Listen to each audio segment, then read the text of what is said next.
Unsolved mysteries are often fascinating because they appeal to our innate curiosity as humans. We are naturally drawn to puzzles and mysteries that challenge us to think critically and creatively and to explore the unknown. Additionally, the fact that these mysteries remain unsolved adds an element of intrigue and excitement. It leaves us with a sense of uncertainty and a desire to uncover the truth behind what happened, which can lead to discussions, debates, and speculations. The mysterious lost city of giants in Ecuador. Local legends once told of huge prehistoric cities built by giants, hidden in the remote jungles of South America. This was a time when the world was supposedly part inhabited by these giants, who in turn created huge monuments evidencing their existence. Modern-day explorers heard of these stories, and looking to find the facts behind the fiction, turned to local tribes familiar with these jungles. It turns out these tribes knew exactly what the explorers were talking about, and led them to what was now a holy site, and a place of worship to the powerful spirits of this lost city of giants. Fighting their way through dense undergrowth and thick trees in a remote part of Ecuador, the researchers were brought to a jungle clearing. There before them was a set of megalithic structures, massive prehistoric monuments built up out of enormous stones. The largest was an 80-meter by 80-meter wide pyramid, which was made out of boulders that couldn't have been less than 2 tons each. All the stones were perfectly aligned, with sharp edges and a slope built at a 60-degree angle with the look of a paved wall. These looked to be sculpted by human hands. To add further to this speculation, whilst lichen had over time grown across these monuments, the researchers discovered that beneath these slow-growing plants, the stones were held together by the thick layer of an impenetrable substance, akin to concrete, and similar to materials used in the era of construction of the Mesoamerican pyramids. And it wasn't just these giant pyramid structures discovered in this city of giants that were of most significance to the researchers. Further impressive discoveries were the things that possibly helped build these monuments in the first place. Oversized manufactured tools, which were found lying nearby and clearly centuries old. These were hammer-shaped objects, with solid stone hammerheads whose wooden handles had deteriorated over time, but with the addition of the handle, it would have been impossible for the local people of the time to use these objects in any practical way, let alone build such a precise structure to stand the test of time. For these archaeologists that found this lost city of giants, these clearly unnatural formations are the most material evidence that shows that in the past, possible giants did inhabit the earth, leaving huge cities and megalithic structures in their wake. However, debates still rages on following this discovery. Researchers looked to the Ecuadorian Ministry of Culture to help with their findings and prompt further research. Instead, the government saw this pyramid-shaped structure as a natural formation, ignoring all the other evidence. However, the team that helped bring this discovery to light believe that there are many indications that point to the truth.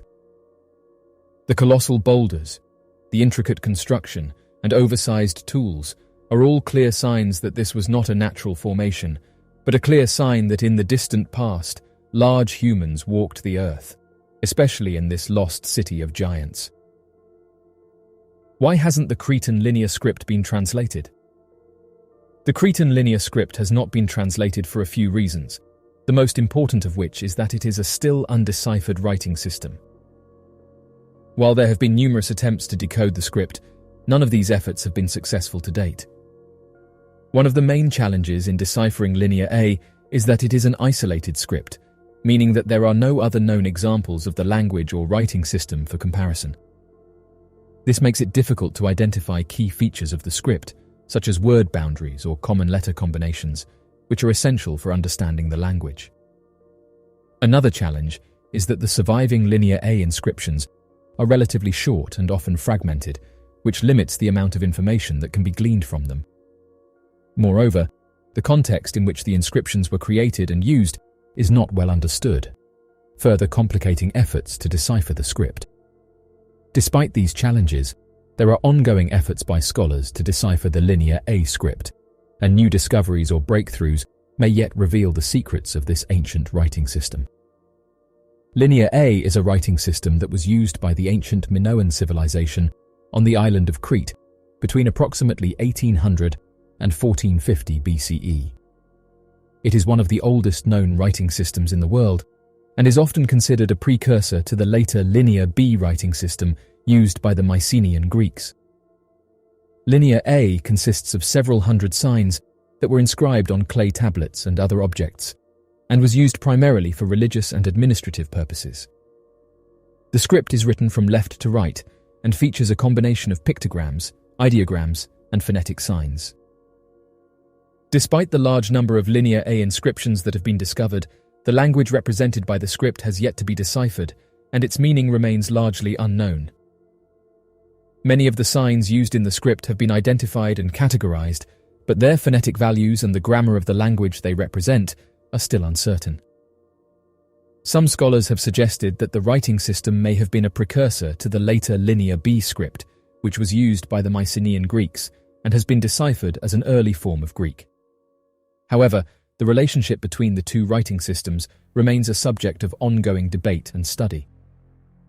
Overall, the linear script remains an important and intriguing example of early writing systems, and continued research and study may yet lead to a better understanding of the language and culture of the ancient Minoans. The ancient Minoan language was a non-Indo-European language spoken on the island of Crete during the Bronze Age, between approximately 2600 and 1100 BCE. The Minoan civilization is known for its advanced culture, art, and architecture, and the language they spoke has been a subject of much study and speculation among scholars. Unfortunately, much of the written record of the Minoan language has been lost, and the surviving inscriptions are relatively brief and often difficult to interpret. The Minoans used two writing systems, known as Linear A and Linear B, with Linear A being used primarily for religious and administrative purposes. While Linear B has been deciphered and shown to be an early form of the Greek language, Linear A has yet to be deciphered, and the language it represents remains largely unknown. However, some scholars have suggested that the Minoan language may have been related to other ancient languages of the Eastern Mediterranean, such as Etruscan, or the language spoken by the ancient Anatolian Hittites. Overall, the ancient Minoan language remains a subject of ongoing research and debate, and new discoveries or breakthroughs may yet shed more light on this fascinating and enigmatic culture. What happened to the Olmec civilization? The Olmec civilization was one of the earliest complex societies in Mesoamerica, known for their distinctive art and architecture, as well as their highly developed social and political systems. They flourished in what is now southern Mexico from approximately 1400 to 400 BCE, although some Olmec-influenced societies continued in the region for centuries after. The Olmec are best known for their monumental stone heads, which are among the largest stone sculptures in the ancient world. These heads depict individual rulers, likely members of a highly centralized and stratified society. The Olmec also built impressive public architecture, including ceremonial centers and ball courts, and created intricate jewelry, pottery, and figurines. The Olmec had a complex system of government, with a ruling class of priests, nobles, and warriors who controlled the labor of commoners. They likely had a highly developed religious system as well, with a pantheon of gods and goddesses that included the jaguar, the feathered serpent, and the rain god. The decline of the Olmec civilization is still not fully understood, but it may have been caused by a combination of environmental factors, such as drought, soil depletion, and erosion, as well as political instability and internal conflict. The Olmec are widely regarded as a major influence on later Mesoamerican cultures, including the Maya and the Aztecs. The decline of the Olmec civilization is not entirely clear, as there is limited written documentation about their culture. However, several factors have been suggested as contributing to their decline. One theory is that environmental factors, such as volcanic eruptions and earthquakes, may have led to the abandonment of their cities. Another theory is that their decline was due to political fragmentation and internal conflict. Additionally, changes in trade networks and the arrival of new groups in the region may have contributed to their decline. Despite their decline, the Olmec civilization had a significant influence on later Mesoamerican cultures such as the Maya and Aztec. Many aspects of Olmec culture, such as their religious beliefs and art, were adopted by these later civilizations. The Olmec civilization was considered advanced for their time. They were one of the earliest complex societies in Mesoamerica, and their culture and achievements had a significant influence on later civilizations, such as the Maya and Aztecs. The Olmec developed a sophisticated system of agriculture, which allowed them to support a large population. They also built impressive stone structures, including temples and ceremonial centers. The most famous of these is La Venta, which was the largest city in the Olmec heartland and served as a major center of commerce, religion, and politics. In addition to their architectural achievements, the Olmec are also known for their artistic and cultural contributions. They were skilled artists and craftsmen who produced intricate carvings and sculptures, including the famous Olmec heads that are scattered throughout the region. They also developed a complex system of writing and calendrics, which had a significant influence on later Mesoamerican cultures. Overall, the Olmec civilization was highly advanced and played a significant role in shaping the cultural and political landscape of Mesoamerica. The mystery of directed energy weapons. For years, people theorized that the military were using directed energy weapons, but were told that this wasn't the case, and that these were just theories based on rumors. However, it turns out that the United States military is in possession of this technology. The US Navy has been testing and developing directed energy weapons for several years. Directed energy weapons are weapons that emit highly focused energy, such as laser or microwave radiation, to disable or destroy targets. The Navy has been working on developing this technology for a variety of applications, including ship defense, missile defense, and ground-based operations. In 2014, the Navy deployed its first shipboard laser weapon, the Laser Weapon System, aboard the USS Ponce in the Persian Gulf. The Navy has also been developing high-powered microwave weapons for use against drones and other unmanned systems. These weapons use electromagnetic energy to disrupt or disable electronics. While the use of directed energy weapons by the Navy is still in the testing and development phase, they are expected to play an increasingly important role in future military operations. As of right now, people are wondering what other technology the military has that are currently under wraps, saying that this technology was most likely about when people were talking about it several decades ago, and it's caused some to wonder what other creations are currently hidden within the military. The United States Navy said the following on their website. Directed energy weapons are defined as electromagnetic systems capable of converting chemical or electrical energy to radiated energy and focusing it on a target, resulting in physical damage that degrades, neutralizes, defeats, or destroys an adversarial capability. Navy-directed energy weapons include systems that use high-energy lasers that emit photons and high-power microwaves that release radio frequency waves. The US Navy uses directed energy weapons for power projection and integrated defense missions. The ability to focus the radiated energy reliably and repeatedly at range, with precision and controllable effects, while producing measured physical damage, is the measure of directed energy weapons system effectiveness. Conversely, capabilities to increase the resilience or survivability of platforms or sailors from directed energy weapon threats are part of the Counter-Directed Energy Weapons program. The Lost Wealth of Ophir.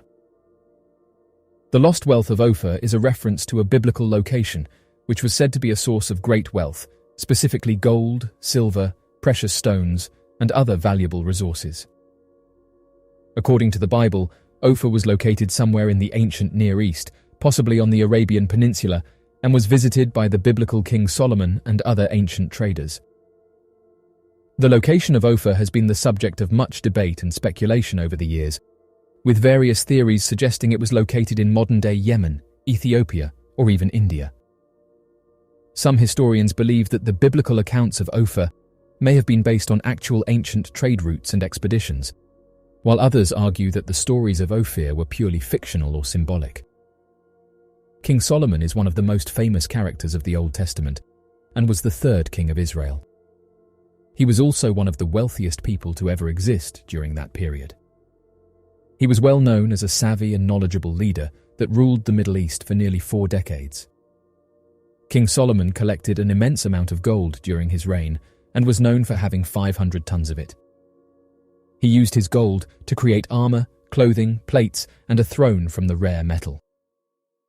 In today's value, it is estimated that King Solomon would have a net worth of 60 trillion based on the immense amount of gold he owned.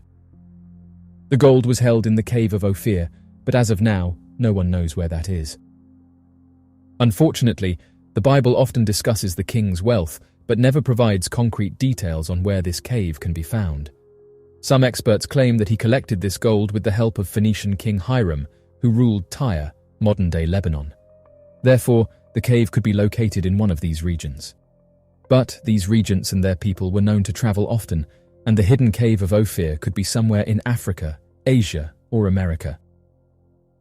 Some archaeologists have claimed to have already found the lost mine of Ophir and argue that the metal which made Solomon his money was copper and not gold, but there is yet to be any conclusive evidence to back up these claims. The existence and location of this cave is still a heavily discussed topic today. Archaeologists are still searching for the hidden cave and all its wealth. The mysterious tunnels discovered underneath Teotihuacan. In 2003, a team of Mexican and British archaeologists discovered a network of tunnels beneath the ancient Mesoamerican city of Teotihuacan, located northeast of Mexico City. The tunnels were found beneath the Pyramid of the Sun, the largest pyramid in the city, and are believed to have been sealed for over 1,800 years. The tunnels are around 100 meters long and contain chambers filled with artifacts, including pottery, bones, and statues. The chambers are arranged in a zigzag pattern and are believed to represent different phases of the city's development. The tunnels also contain offerings, including shells, beads, and jade, suggesting that they were used for religious and ceremonial purposes. One of the most significant discoveries made in the tunnels was a large chamber known as the Chamber of the Butterflies, which contains walls decorated with murals depicting butterflies, birds, and flowers. The murals are painted in bright colors and were created using pigments made from minerals and plants. The murals are believed to date back to around 200 AD and are among the oldest examples of Mesoamerican art ever discovered. The discovery of the tunnels has provided new insights into the culture and history of the area, which was one of the most important cities in ancient Mesoamerica. The city is believed to have been established around 200 BC and was home to more than 100,000 people at its peak in the 5th century AD. However, little is known about the city's rulers, religion, or decline, and the discovery of the tunnels has raised new questions about the city's history and the beliefs of its inhabitants. Teotihuacan is a vast, ancient Mesoamerican city located in the basin of Mexico, about 30 miles northeast of modern-day Mexico City. The city contains some of the largest and most impressive pyramids in the Americas. The two most prominent pyramids at the site are the Pyramid of the Sun and the Pyramid of the Moon. The Pyramid of the Sun is the largest structure at the site, measuring over 215 feet tall and covering an area of approximately 700 feet by 720 feet at its base. The Pyramid of the Moon is slightly smaller, measuring about 140 feet tall and covering an area of approximately 390 feet by 450 feet at its base. The exact methods used to construct these pyramids are not entirely known, as there is very little written information about Teotihuacan and the civilization that built it. However, archaeological evidence suggests that the pyramids were constructed using a combination of human labor and advanced engineering techniques. One theory is that the construction of the pyramids began by creating a large earthen mound as the base. Workers would then layer adobe bricks or stone blocks on top of the mound to form the pyramid shape. The blocks were then covered in plaster, which was painted with colorful murals and designs.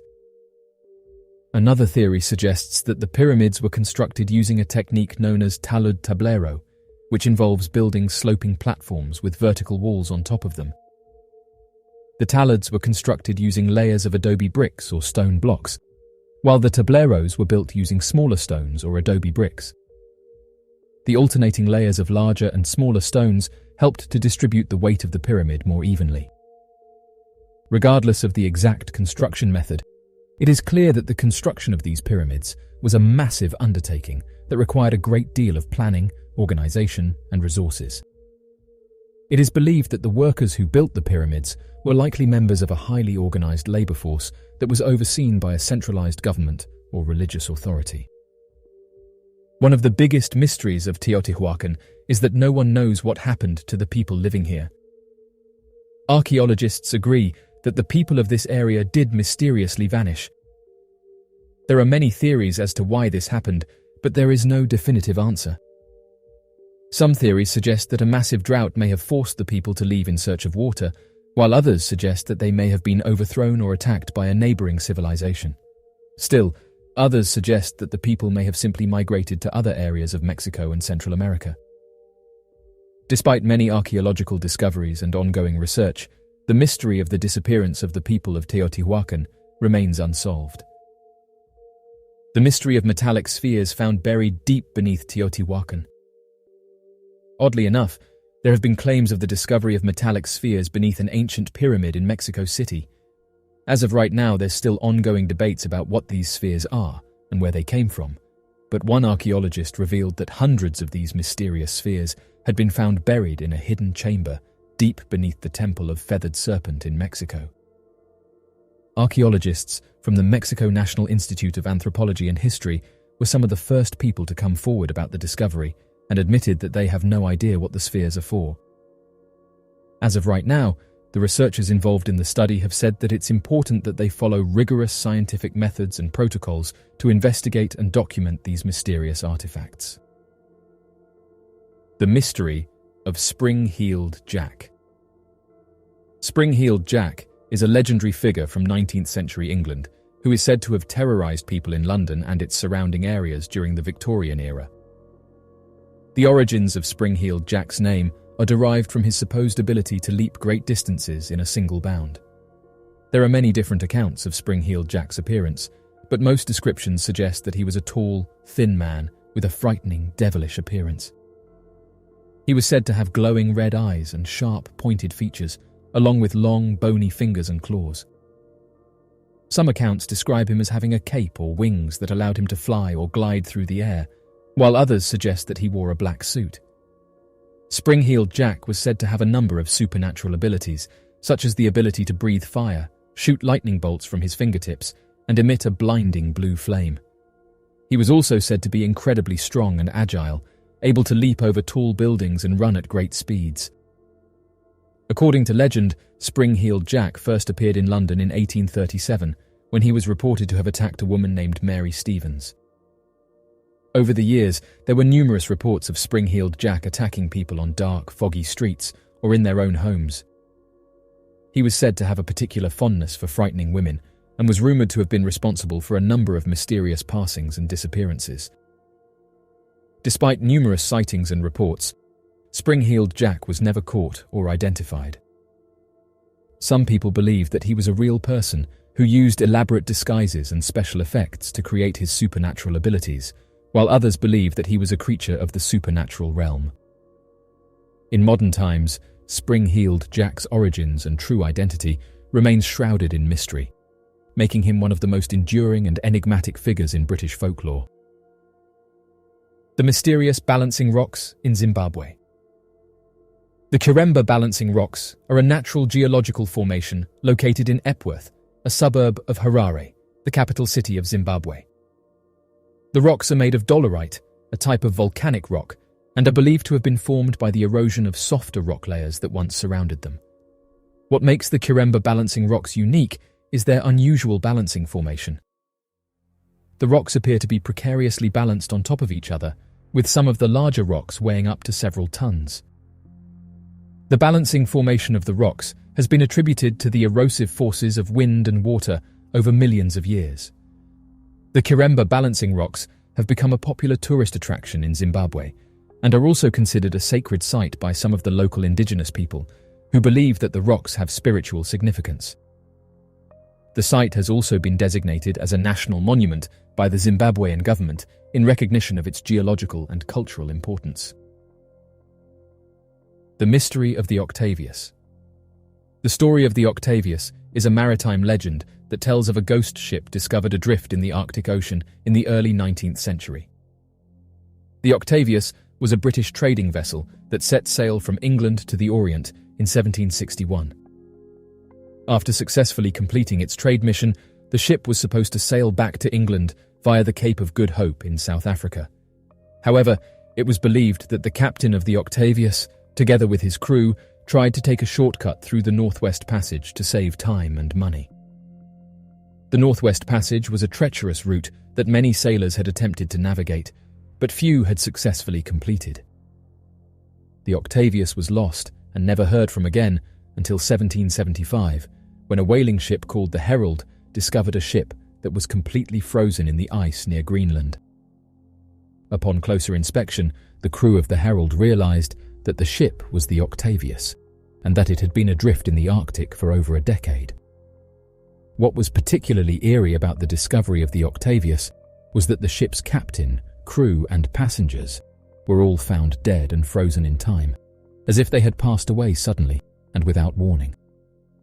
The captain's log, which was found on board, indicated that the Octavius had successfully navigated the Northwest Passage, but that it had become trapped in the ice and was unable to move.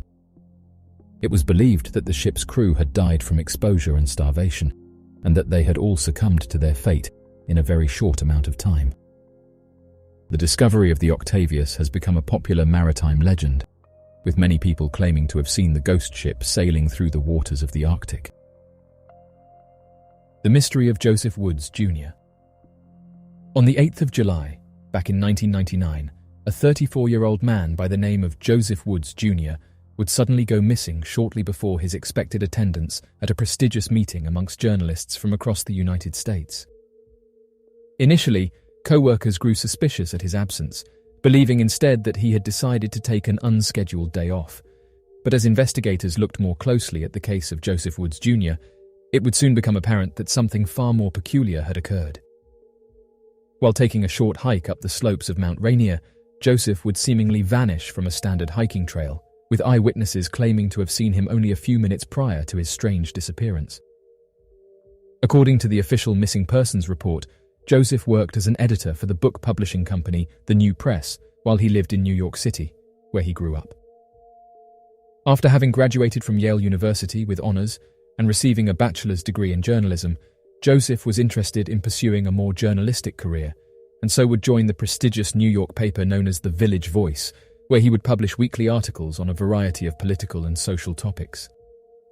However, in 1996, seemingly becoming disinterested with news reporting and journalism, Joseph would eventually leave the paper and join the New Press as a writer and editor for many of the new popular books published all across New York. It would be while working for the New Press that Joseph would be invited to attend the Unity 99 meeting back on the 7th of July of 1999.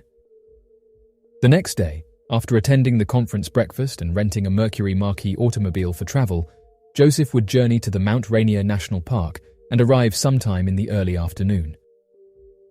According to official investigators, an exact receipt would later be found at the Nisqually entrance that would put an exact time to Joseph's arrival, with the recovered receipt marked for 12:29 as he entered the Longmire parking area. According to eyewitnesses later interviewed by investigators, Joseph was seen leaving his vehicle and heading for Mildred Point, a small outcropping along the basic hiking trails at around 5,900 feet in elevation, following the flow of the crowds and staying along the basic hiking trails used by amateur hiking visitors. Although investigators originally believed that Joseph was another case of an inexperienced hiker getting lost after stepping away from the main trails, the truth would later be revealed when family members and friends were later asked by investigators for additional personal details surrounding Joseph and his experience in the outdoors. Investigators would later uncover that though Joseph stuck with the main amateur crowds while visiting the slopes, he had been an avid outdoorsman his entire life, even earning the title of Eagle Scout while he was a member of the Boy Scouts while growing up in New York.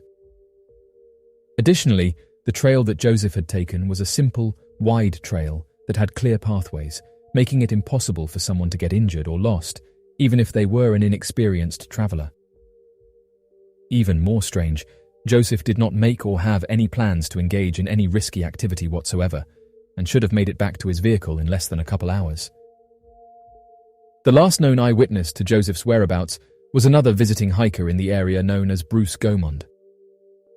When search and rescue would later be called to the area, Bruce would tell investigators that he had come across Joseph while he had been coming down the slope at around an altitude of 4,800 feet. He and Joe had talked for a few minutes while resting at the Rampart Ridge Trail, where they used their short break to compare notes on what birds the two men had both seen. When estimating the time that this encounter took place, Bruce was a little unsure, but guessed that it must have accrued sometime around 2 in the afternoon, give or take 20 minutes or so. Shortly before the end of their conversation, Joseph would ask Bruce how much further the trail went up, to which Bruce replied that the trail was essentially closed, as it only continued up for about 10 more minutes, but was blocked off by some fresh snow and a questionable snow bridge. Additionally, Bruce would advise Joseph to not continue any further up the trail due to the snow bridge, which appeared to have been a sheet of fresh snow that covered over hidden ridgelines and unnoticeable cracks, proving to be too dangerous to pass through without fear of accidentally falling into one of the deep, unseen caverns of the pass. Though Bruce Gaumond had assumed that Joseph Woods had returned to the base of the mountain after their talk, he would initially tell investigators that if Joseph Woods happened to be missing, he could have fallen into one of the questionable snow bridges had he instead continued up the trail. Unfortunately for investigators, the early hours of Joe's disappearance were lost, as he had not yet been reported missing anywhere around when he had last been seen by Bruce. In fact, Joseph would not be reported missing for over 48 hours following his disappearance. After missing the Unity 99 conference, a woman by the name of Somini, a reporter for the New York Times and an ex-girlfriend to Joe, would become increasingly suspicious of his lack of attendance. According to Somini, she and Joseph had made plans to meet at the conference to catch up, as they had ended their relationship on good terms. Oddly enough, Joseph would never make it to the conference, leaving Somini extremely concerned after she would call his cell phone several times and not receive a single response. Unsure of what was going on, Somini would go to the hotel room that Joseph had been staying at when he arrived in Seattle and ask the front desk if Joseph was okay. The front desk would then share with Somini the bizarre information that Joseph had not checked back into his hotel for 2 days. Immediately upon hearing this news, Somini would contact the local authorities and file a missing persons report. It would not be until the following Monday that officials working at the Mount Rainier National Park would discover an abandoned car in Longmire Lot that investigators would later be alerted belonged to missing person Joseph Wood Jr. After spending the day searching the vehicle and organizing with the National Park Service, investigators would locate the printed receipt that would place Joseph at the park sometime around 12:29 in the afternoon on the 8th of July. After hearing this news, the National Park Service would tell investigators that far too much time had passed since Joseph's disappearance, and that any sign of his trail, that once existed in the 2 feet of packed snow, was most likely melted into nothing more than an intraversible trail of mud and loose rocks. Even more problematic, the National Park Service had a difficult time organizing a search and rescue mission in the area, as the trail that Joseph had taken was one of the safest areas of the slopes and had no history of disappearances anywhere in the region. Confused as to where Joseph could have traveled that could have caused him to disappear, the National Park Service was forced to expand their search parameters several miles larger than they had the necessary man-hours for, and started in the area where the 1999 winter snow recorded the 3rd heaviest snowfall in the park's history, an area where large drifts of snow and ice were left behind on the mountainside. This forced search and rescue teams to cover a more than 10-square-mile area in the hopes of finding any sign of Joe. The only benefit the team believed they had was that the snow had already begun melting in the region, and if a body was lost anywhere in the small cracks, it would be clearly visible by that point in time. Yet, despite several thousand man-hours of searching, with volunteers covering an area of 10 square miles, no sign of Joseph or any of his belongings were discovered. It would not be for another 7 days that the National Park Service and missing person investigators would get any news on the disappearance of Joseph, when on the 15th of July, Bruce would come back to the Mount Rainier National Park after seeing a local news article about Joseph's disappearance. Although by this point in time, search and rescue had given up hope on finding Joseph alive, with a tighter search area and new information brought forward by Bruce, the volunteers believed that they could locate and recover Joseph's within a couple of days, and help bring closure to the Woods family. On the following day, on Friday, July 16th, as the search and rescue team was in the area of where Joseph Woods had last been seen, a sudden rainfall began in the region of the primary search area. Several months after this event, some of the search and rescue volunteers would remark about how strange the sudden rainfall had been, as the area of the rain only appeared to be within the area designated for search and had seemingly come out of nowhere with no weather forecast having predicted the sudden shower. It would be due to this mysterious rainfall that rescuers claimed they were forced to start scaling back their efforts in the region, and would tell Joe's family that given the rain, weather, and deteriorating trails, it was highly unlikely that Joseph survived anywhere on the slopes of the mountain over the last several days. Despite family members begging for the search and rescue teams to continue their work in order to help recover any sign of Joseph, the National Park Service would continue to scale back the search efforts until they appeared to quietly dismiss the disappearance entirely and secretly ended any and all search efforts. Frustrated by this response, Joseph Woods' parents would contact the White House and Washington state government Gary Locke, personally asking the government official if he would help to continue the search efforts for their son and assist with granting aerial support from the National Guard. As public pressure continued, 2 days later, on the 18th of July, the National Park Service would hold a public press conference talking about Joseph's disappearance, claiming that they were going to scale back their search efforts under the belief that Joseph had fallen through a questionable snow bridge and suffered a catastrophic accident, despite no evidence to support their claims. Frustrated by the lack of response, Joseph Woods' old employer, working for the Village Voice New York paper, would publish several articles discussing the disappearance of Joseph and the failures on the part of the National Park Service. On the 7th of July, the Village Voice would publish a scathing article which would claim that the National Park Service was hiding evidence of foul play. The article and the strange circumstances of Joseph's disappearance would lead to the story being considered one of the best-selling and popular articles of the time, causing a tremendous public uproar and sharp criticism of the Mount Rainier National Park Service. In reaction to this new public pressure, the National Park Service would gather together a team of 38 searchers, 5 search and rescue canines, and multiple aircraft such as helicopters and small airplanes to begin a more thorough search of the area where Joseph Woods had last been seen by Bruce. Unfortunately for the Woods family, despite these renewed efforts, no further information was gathered. The canine search and rescue teams were unable to follow any scent, with the last scent of Joseph Woods apparently ending at the Rampart Ridge Trail, where he had last been seen. Despite the snow having cleared and Joseph wearing high-visibility clothing, the aircraft were unable to spot anything of value. Unsurprisingly, the ground teams were unable to locate any tracks or signs of a person having left the designated safe hiking trails anywhere along the pathway Joseph was believed to have taken. The mystery of the crystal skulls and quartz memory. Quartz is a mineral that belongs to the group of tectosilicates. It is a common mineral found in many types of rocks and soils. Quartz has a unique property known as piezoelectricity, which means that when it is subjected to mechanical stress, it generates an electric charge. This property of quartz has been utilized in various electronic devices, such as watches and radios, where it is used as a timing element. In recent years, studies have suggested that quartz has the ability to store information in the form of subtle energy fields.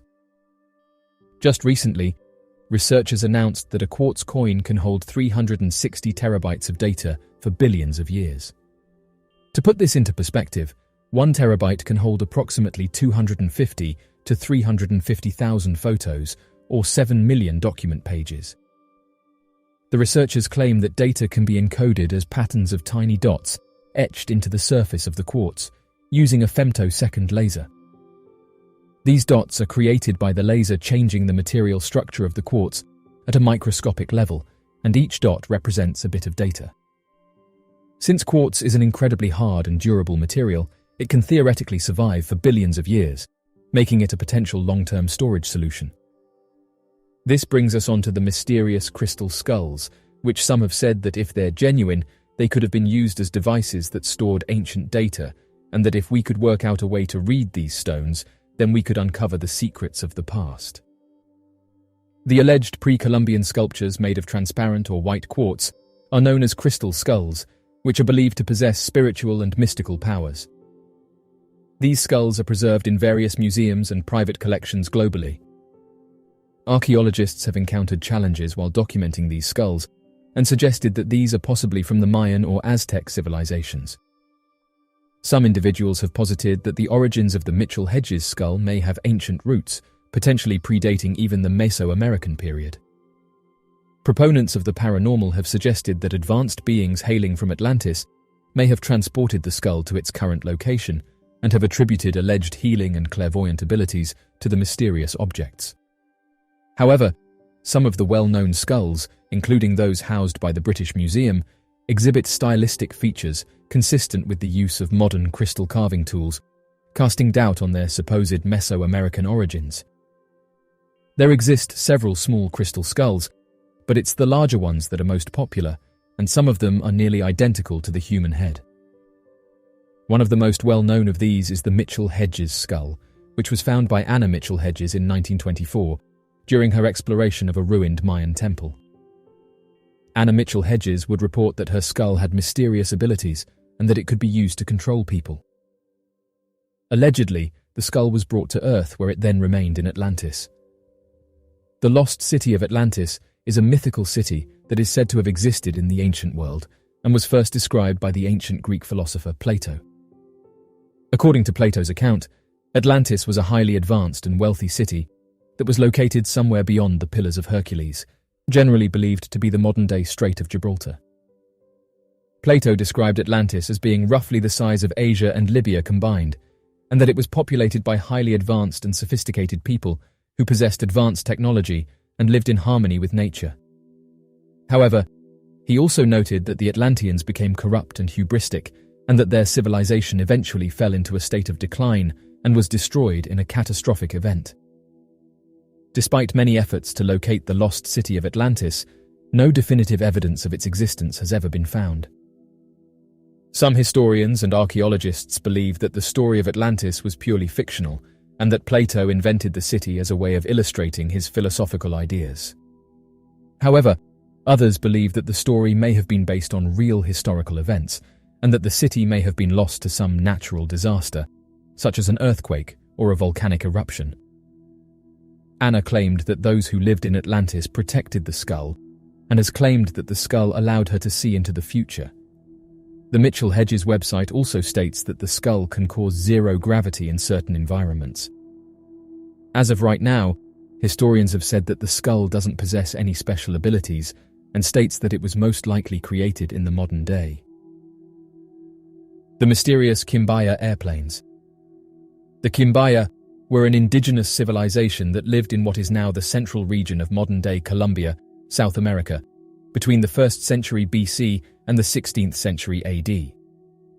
The Quimbaya people were skilled artisans and are best known for their work in gold, creating a variety of intricate and detailed figurines, jewelry, and other objects. The Quimbaya were skilled agriculturalists and grew crops such as maize, beans, and cassava, among others. They also had a complex social and political structure, with a ruling class that controlled the distribution of resources and trade. The Quimbaya are believed to have been skilled metalworkers and created a variety of intricate and detailed objects out of gold, copper, and other metals. They were known for their ability to work with delicate and precise detail, creating objects such as animal figurines, masks, and other ceremonial items. Today, the Quimbaya people are celebrated for their cultural contributions to Colombia and South America as a whole. Their artistic legacy continues to be admired and studied by scholars and art enthusiasts, and their descendants continue to maintain their cultural heritage and traditions.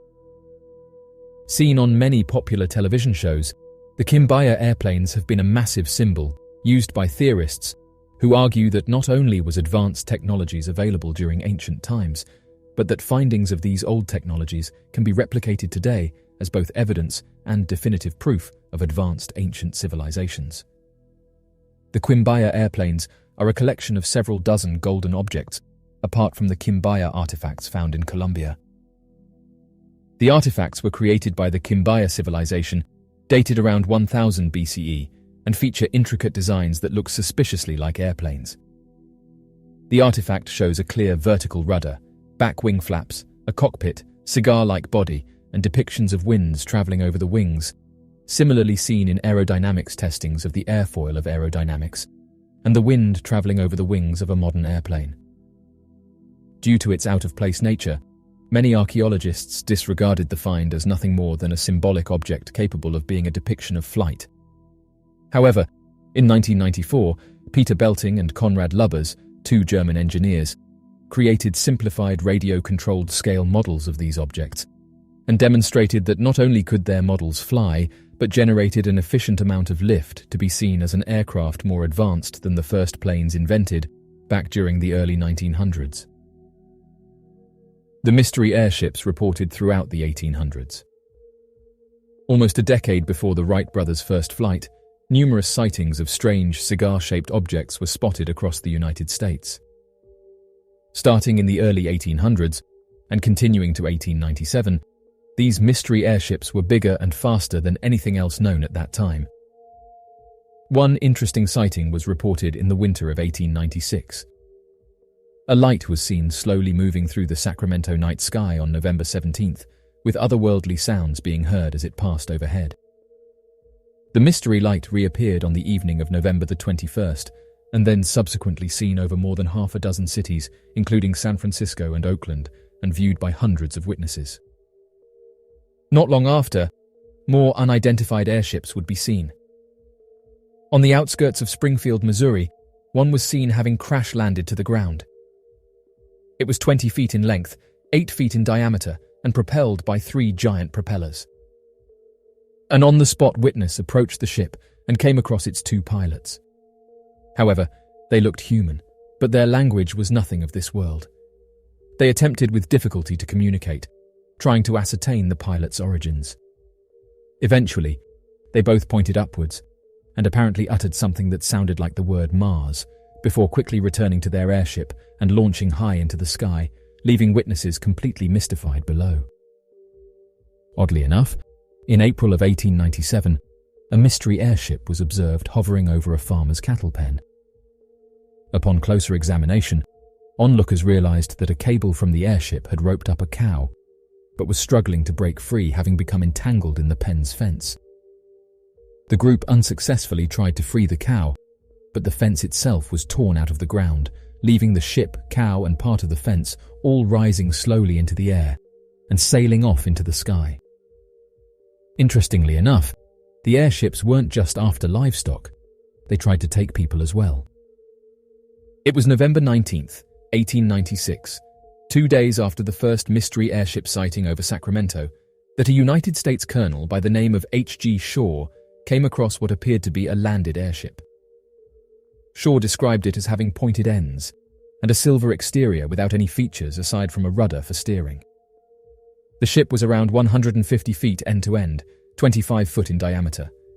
Suddenly, to Colonel Shaw's amazement, 3 slender, 7-foot-tall extraterrestrials exited the craft, all emitting a strange warbling noise. The beings reportedly examined Shaw's buggy before attending to Shaw himself, deciding to physically force him into their craft. Luckily, the stocky, well-built soldier was physically superior to the thin, lanky beings, and the advanced creatures soon gave up, fleeing back to their ship and quickly speeding out of sight, leaving Colonel Shaw baffled below. The mystery of the mass disappearance at Anjikuni Lake. The mass disappearance at Anjikuni Lake is a mysterious event that allegedly occurred in the 1930s in northern Canada. According to various reports, an entire Inuit village located near the lake vanished overnight without a trace. The village was said to have been home to around 2,000 people, and all of them, along with their sled dogs, were gone when a fur trapper named Joe LaBelle arrived at the village on his usual trapping route.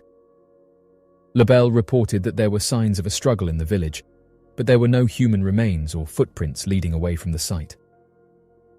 The story of the mass disappearance quickly spread, and it was reported by several newspapers at the time, leading to much speculation and debate about what had actually happened.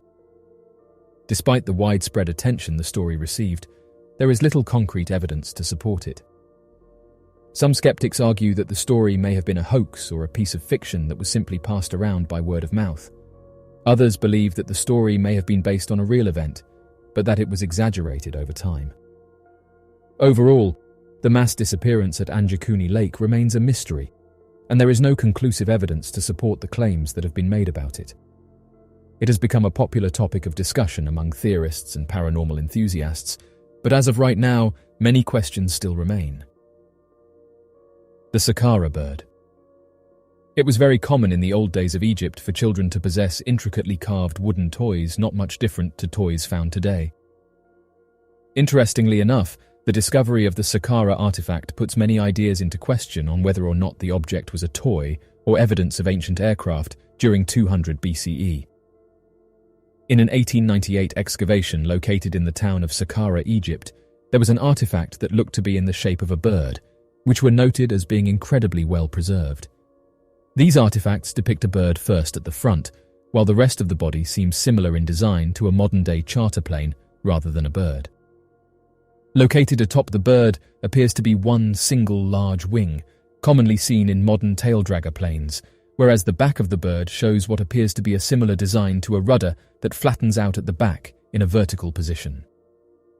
Further evidence of the ancient Egyptian gods welding advanced technologies is the fact that the bird face used for the Saqqara bird is that of a falcon, an image commonly used to depict many of the Egyptian gods and their power.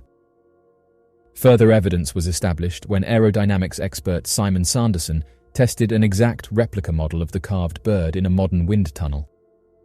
Even without a tailplane, rudder or flaps, the model generated 4 times the glider's own weight in lift, proving indefinitely that even without the use of modern-day equipment, scaled up, the carved image could glide on its own. When Simon Sanderson added a stabilizing tailplane to the carved wooden figure and tested it in a flight simulator, it was able to fly quite well and control with ease that rivals in comparison to many aircraft built today.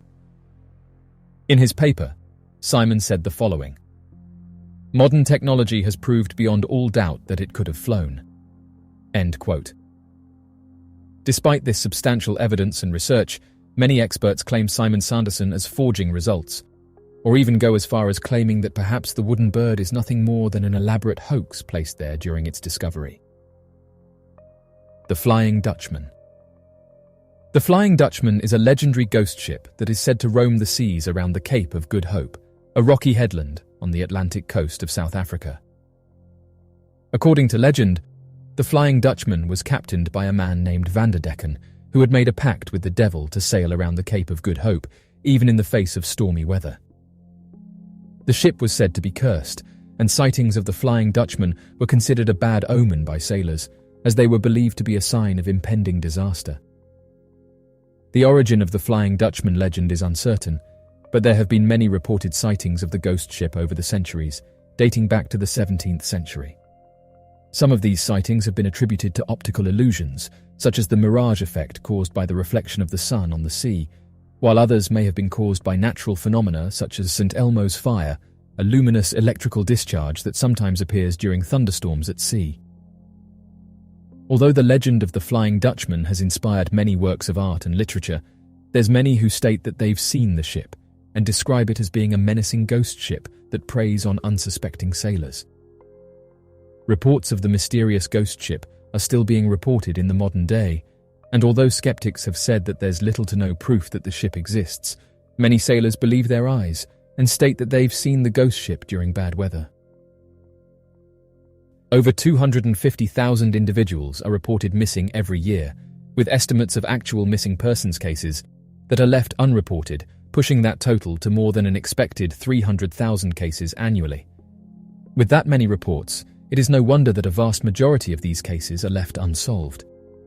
However, every now and then, there are a series of missing cases that emerge that are so peculiar, they become the subject of impossible to explain theories. Known as the Missing 411, there appears to be a substantial number of missing persons cases relating to the disappearances of individuals from national parks. In fact, many of these Missing 411 cases are believed to not be investigated too deeply, as some form of supernatural or paranormal cover-up takes place in these undisturbed locations. The mysterious disappearance of Ted Nallman. On the 6th of September, back in 1959, a 14-year-old by the name of Ted Nallman would suddenly vanish while hunting with his father in eastern Idaho. The disappearance, search and recovery of Ted would spark a strange investigation into the area and lead many to wonder what exactly transpired, given the bizarre facts later uncovered. According to the report, Ted and his father, Fred Nallman, had planned several weeks in advance to journey out to eastern Idaho to hunt one of the largest and most dangerous game in the region, native grizzly bears. The Nallman family had been local residents of the small town of Kellogg, Idaho, and had spent countless years and over a dozen trips together going on week-long hunting trips. Once Fred felt that his son had enough experience in the outdoors, they planned their week-long bear hunting trip to Moore Lake, only about 100 yards from the Montana-Idaho border, and reached their designated camping spot on the 5th of September, 1959. During the first day of the trip, the father and son team would spend the entire day preparing their campsite, double-checking their equipment, and creating a more detailed plan for locating and isolating a large grizzly bear.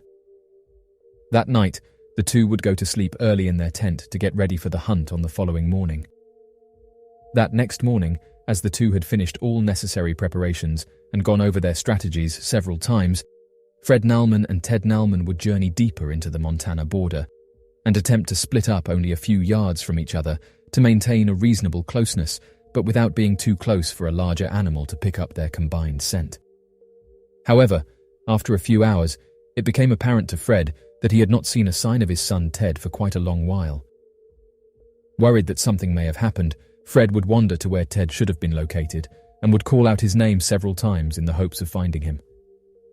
Ted Nallman had also been told by his father at several points during past hunts, as well as during the previous day, that if Ted was ever lost or in a dangerous situation, he should let out 3 shots from his rifle to alert anyone nearby.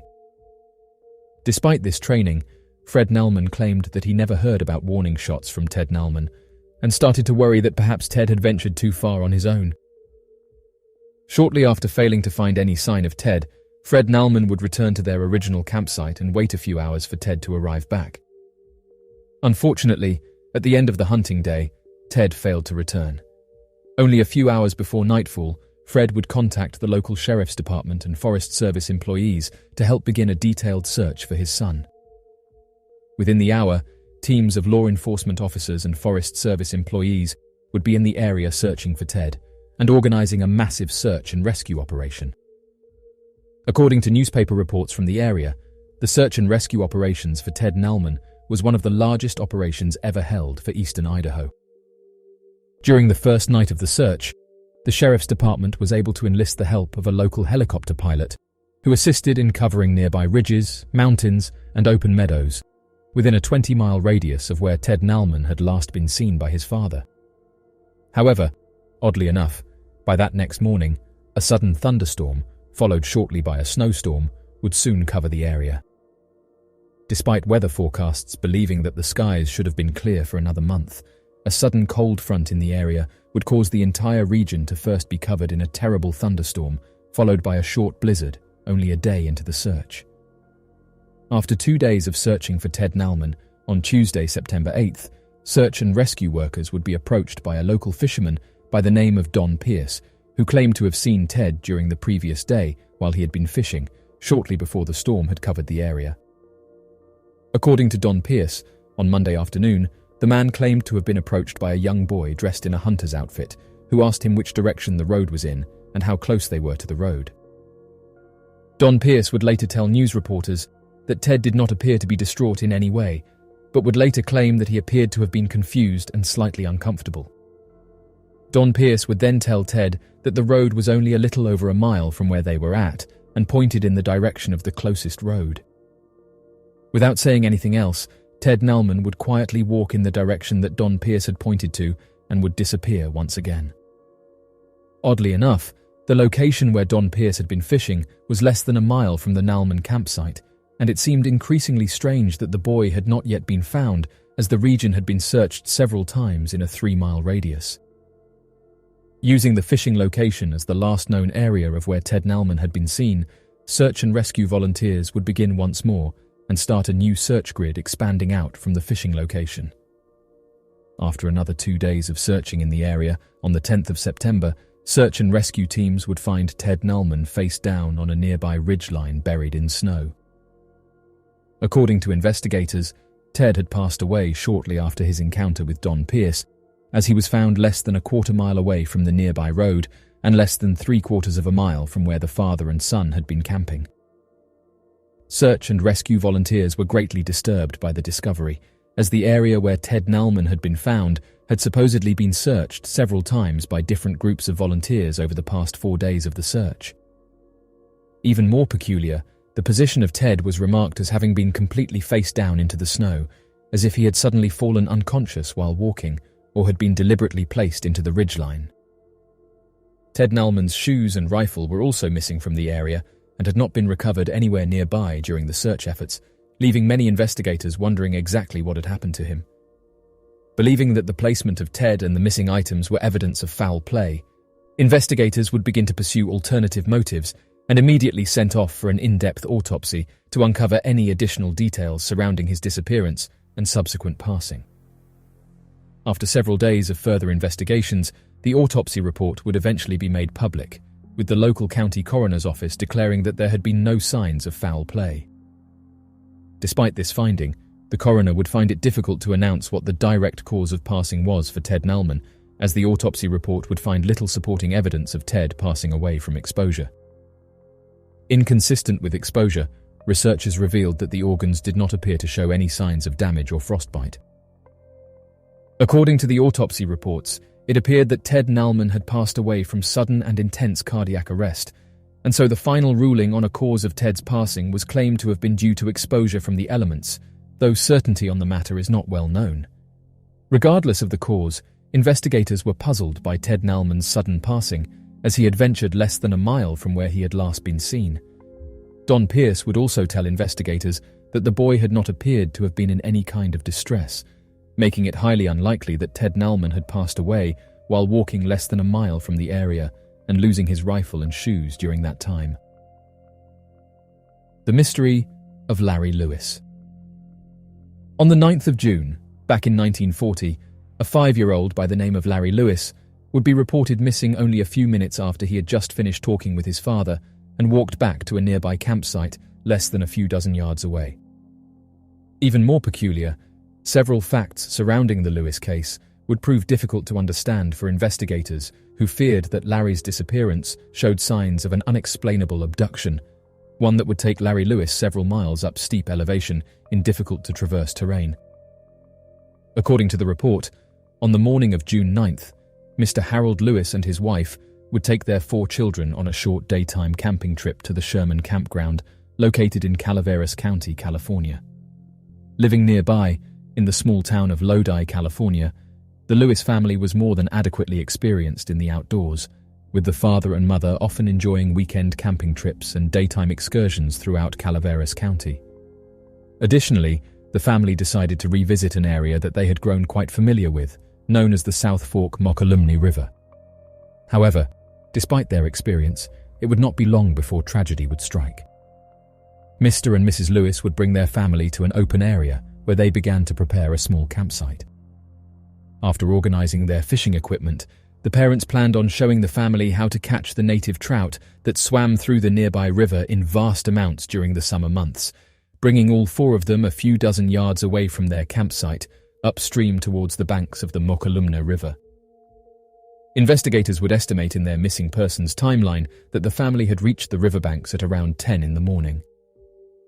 As Mr. Lewis began fishing and showing the kids the equipment used in catching the fish, teaching them how to set up a fishing line and how to reel in the pole, it became clear to the parents that the rest of the family were not in the mood to fish. After a short span of time, roughly around 10 to 15 minutes, Mr. Lewis would instruct the family to return to the campsite on their own, walking only a few dozen yards through a tree line and surrounding brush downstream, as he planned on tidying up the equipment himself before returning with them. At around 11 in the morning, Mr. Lewis would return to the campsite and immediately notice that Larry Lewis was nowhere to be seen. Immediately, Harold Lewis would begin questioning his family, asking where Larry had gone. Oblivious to the dangers of the wilderness, Larry's siblings would seem unperturbed by Larry's sudden disappearance, claiming that he had vanished while they had been walking back to the camp. The family would also claim that they would call out to Larry, but had assumed that he was trying to play a game with them and was hiding somewhere nearby. Filled with terror, Mr. Harold Lewis and his wife would spend the next hour searching the entire campground, the nearby wilderness, and following up and down the Mokelumne River while calling out to Larry in the hopes of finding him. However, despite their efforts, no sign of Larry would be found. Soon after, the Lewis family would contact the local United States Forest Service and officers working at the Calavera County Sheriff's Office to notify them of their missing son. Without hesitation, the two agencies would organize a search and rescue mission and would get volunteers and officers out to the area within the hour.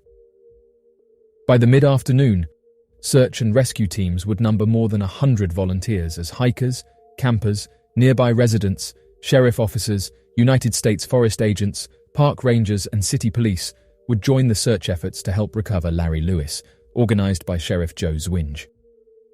Although there were initial fears that Larry may have fallen into the nearby river, teams kept a positive attitude that Larry would be returned to his family before the end of the day, as the natural rivers in the area would have limited Larry's ability to travel very far, and the warm summer months would prevent nighttime temperatures from plummeting to dangerous levels. Unfortunately for the family, despite more than a combined 2,000 man-hours in the first day and night, no sign of Larry was discovered anywhere near the area where he had last been seen, with more than 2 miles of radius having been thoroughly searched. Luckily for the family, the beginning of the next day would yield a massive increase of search and rescue volunteers, with several hundred more people from the surrounding communities joining to assist in any and all recovery efforts. These increased efforts would almost immediately prove to be fruitful when at around 4 in the afternoon, on the 10th of July, volunteers would find Larry Lewis sleeping atop of a thicket. Although normally the return of a missing person would have been a cause for relief and celebration, investigators were surprised by several strange discoveries made from Larry Lewis's recovery. An article published by the local Lodi News Sentinel on the 11th of June would address a few of these bizarre findings after interviewing the search and rescue organizer, Sheriff Joe Zwinge, who also appeared to harbor suspicions about Larry's condition when he was found. The article would state the following. According to Sheriff Joe Zwinge, who reported the finding of Larry, the boy had climbed up a mountain from the riverbed for about 11,000 feet and had traveled approximately 3 miles in his wanderings. The place where he was found was about 3/4 of a mile from a camp situated on the south fork of the Mokelumne River near a bridge. It was near the highway, which runs from Railroad Flat to West Point. Larry had crawled in the thicket to sleep. He was carried out by Kearns and restored to his family. End quote.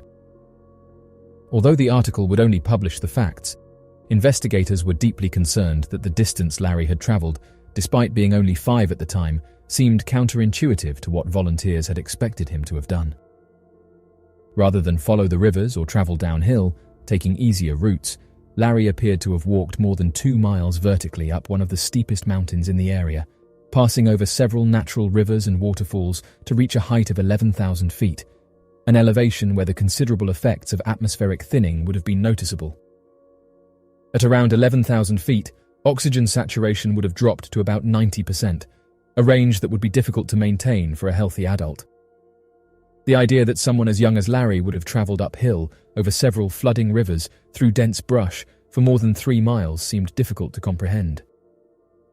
Additionally, like many other missing 411 cases, Larry was found to have been unconscious at the time of his recovery, lying on top of a thorny thicket as if he had been placed atop the brush. Missing 11 researchers would find similarities between Larry's case and the case of the Mount Shasta boy who went missing and was also found sleeping on a thorny thicket, who claimed that he had been taken by a doppelganger deep underground who looked like his grandmother and asked him a series of bizarre questions. However, in the case of Larry Lewis, he seemed unable or unwilling to talk about what happened during his disappearance. National parks across the United States cover a significant amount of land, totaling more than 84 million acres, or 340,000 square kilometers of protected areas. The National Park Service manages 63 national parks, as well as other protected areas, such as national monuments, preserves, recreation areas, scenic rivers and trails, and historic sites. The largest national park in the United States is Wrangell, St. Elias National Park and Preserve in Alaska, which covers over 13 million acres, or 53,000 square kilometers.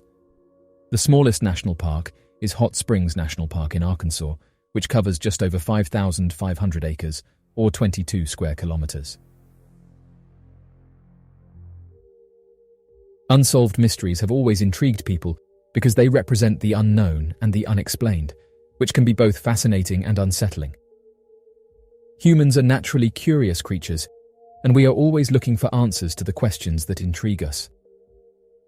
There has been a growing sentiment amongst archaeologists across North America that certain establishments have been at the center of a large number of cover-ups when it comes to the impossible to explain artifacts found across Native American burial grounds and the true history of Native American tribes and their origins into the Americas.